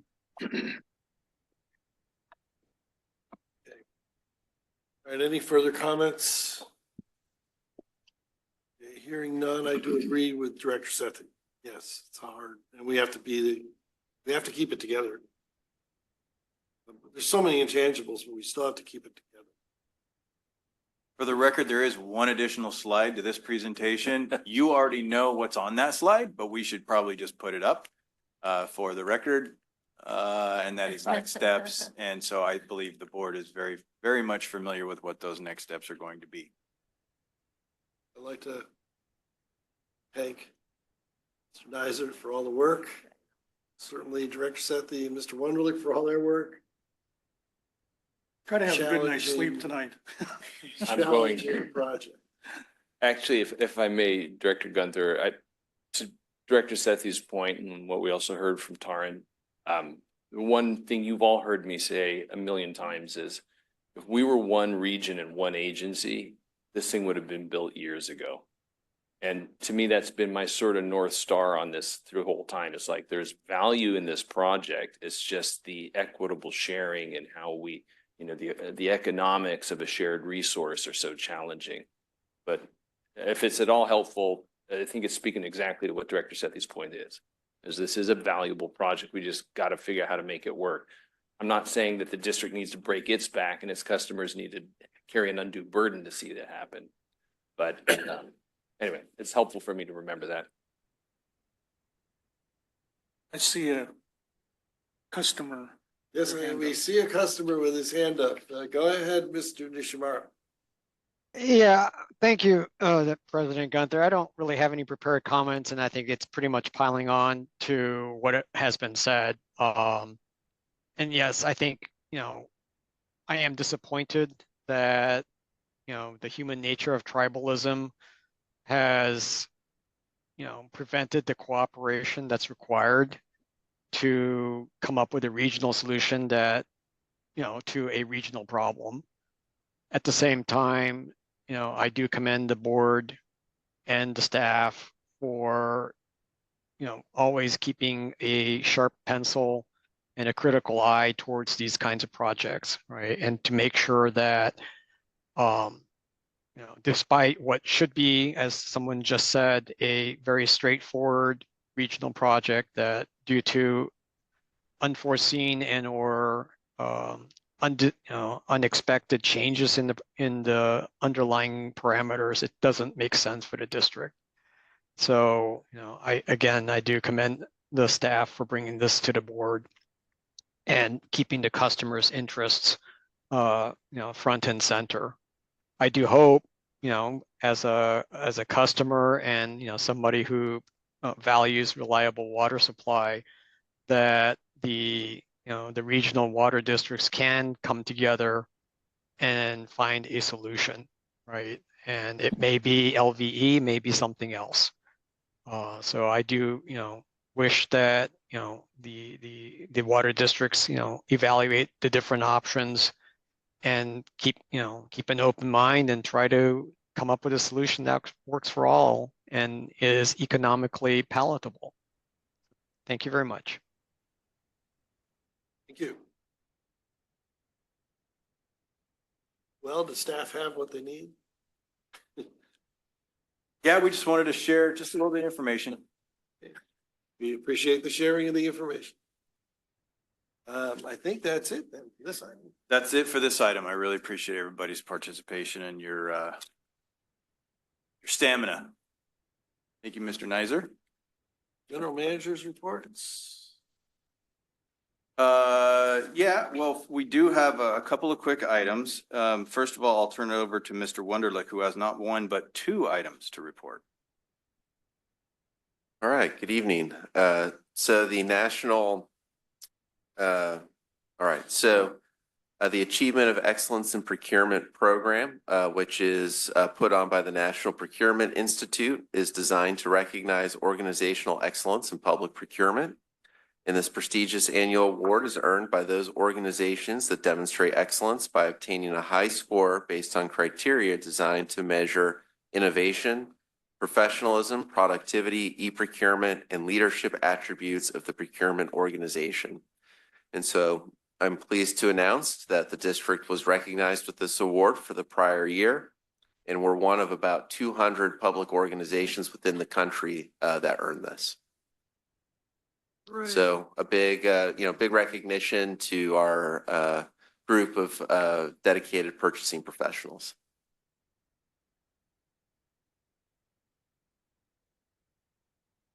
All right, should I go straight into my next one then? Go straight in. You got the floor. All right, so we recently received from CalPERS our annual actuarial report from them on our funded status. And I'm pleased to report that as of June 30, 2023, we have achieved a funded status of 79%, which marks a small increase over the prior year, but a pretty significant increase compared to the 64.7% funded status we had approximately 8 years ago before we started our current journey toward more aggressively funding our pension obligations. So again, that's an increase from 64.7% to 79% over about 8 years as we've had this commitment, and we continue to be on track if future returns are realized as expected to be fully funded approximately 8 years from now. Progress. And again, that's for 2023. So we'll see what happens with things like markets and so forth between then and now. Well, I can tell you next year's report will be even better because, again, these reports are always a year in arrears, but we already know what the investment returns were on the portfolio, totaling 9.3% for the last fiscal year. So we know next year's report will be better. Something to look forward to. That's good. Okay, last general manager's report is a quick note about Newark Days. And as you all know, you've all been invited to participate in the parade. And the parade, that's happening on September 21st at 10 a.m.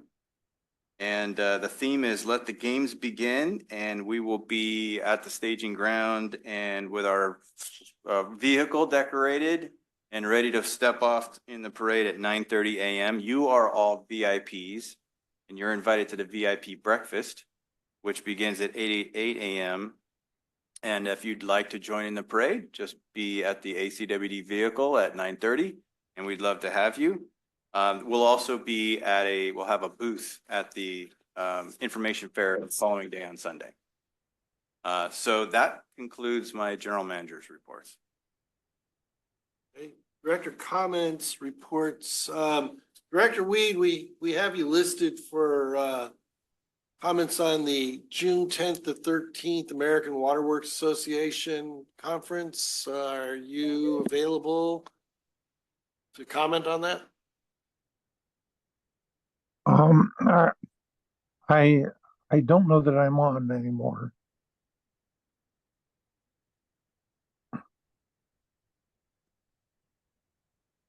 I'm not sure that we heard you clearly, Director Weed. This is your report out on the ACE 24 conference in Anaheim. If you'd like Well, to if I- defer that report, we could certainly do that.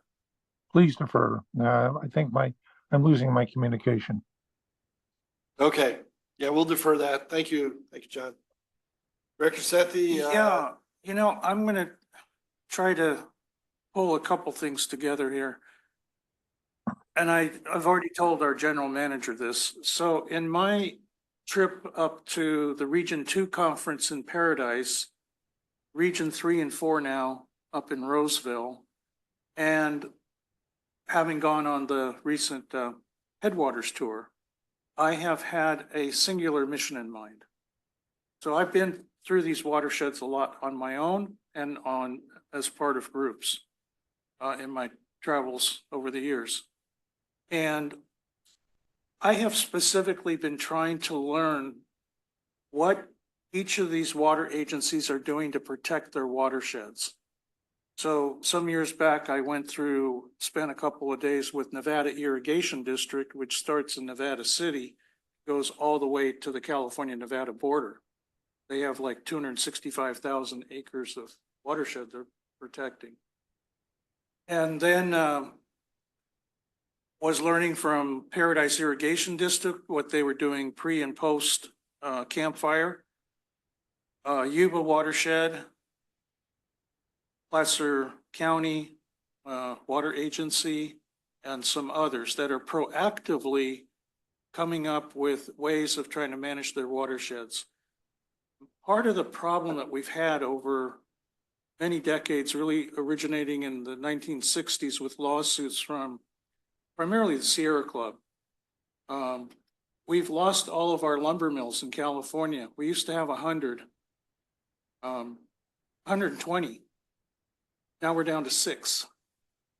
A brand new one is being built in Lincoln, first new one in the state in many decades. And the only ones in Northern California are up in Humboldt County, you know, and you really can't take lumber from the Sierras and truck it all the way up to Humboldt. So there's a lack of lumber mills for where the wood would go. And number 2, there's a lack of biomass plants that can take the wood chips and other brush and turn it into electricity and hook up to the grid. So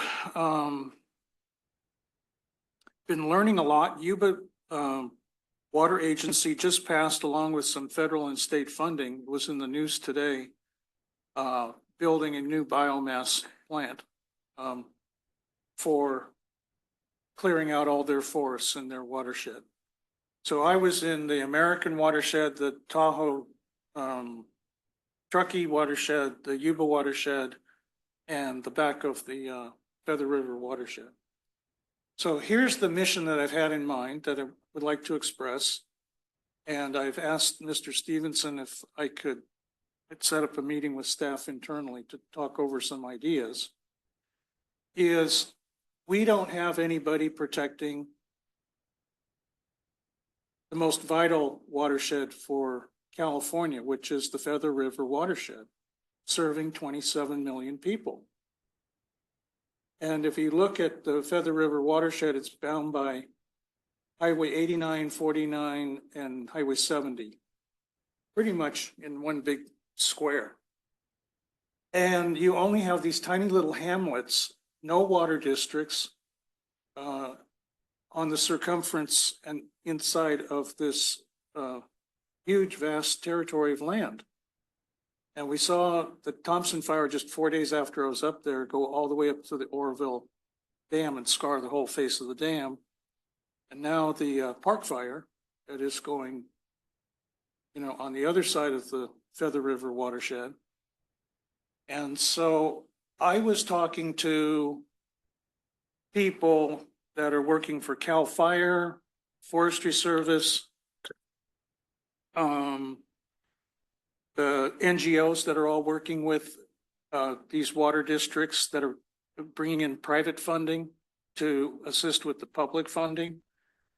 And we have the same opportunity, I believe, with the 27 state water contractors to come up with like a 25-year plan to protect our watershed that serves 27 million people and agriculture throughout California. We don't have a single water agency like the other watersheds do that can manage their watershed.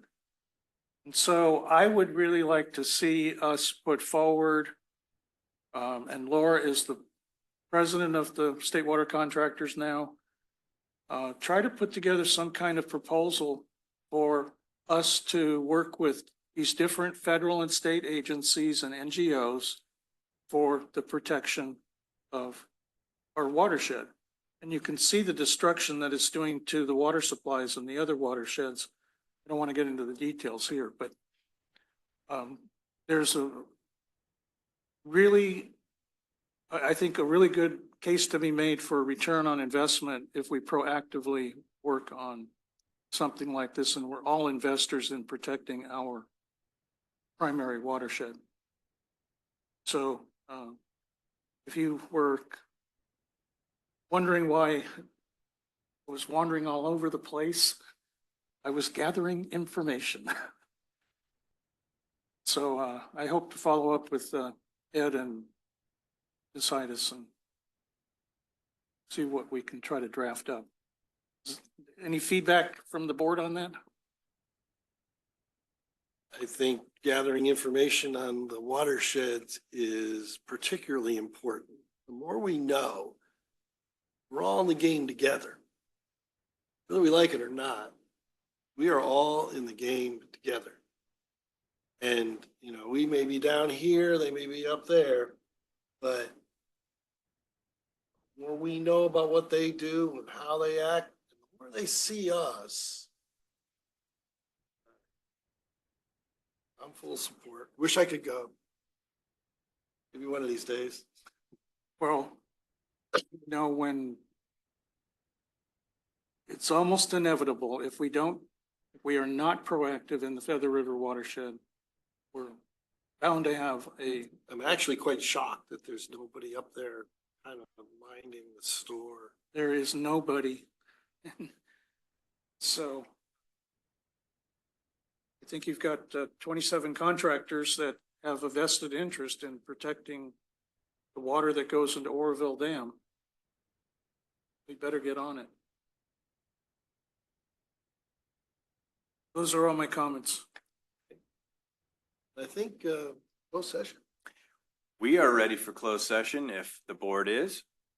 Maybe Mr. Miyake can read us into closed session. Sure, happy to do that. It's now 9:40 PM and the board is going to convene into closed session pursuant to California Government Code Section 54956.9 subsection D1. Conference with legal counsel, existing litigation. Name of the case, Alameda County Water District versus 3M Company et al. Case number 2:22-CV-4010-RMG, MDL number 2873. Can now convene into closed session.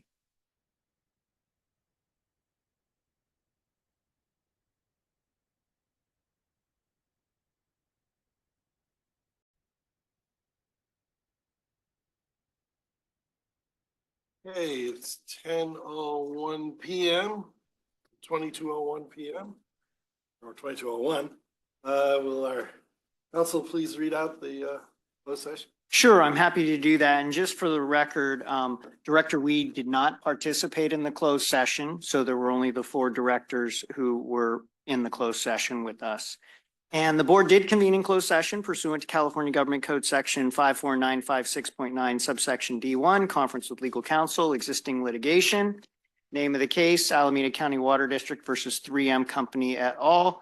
Case number 2:22-CV-4010-RMG, MDL number 2873. And in the closed session, no action was taken. And that concludes the report. So much. Well, with no other items on the agenda, at 22:02, I will declare the meeting adjourned.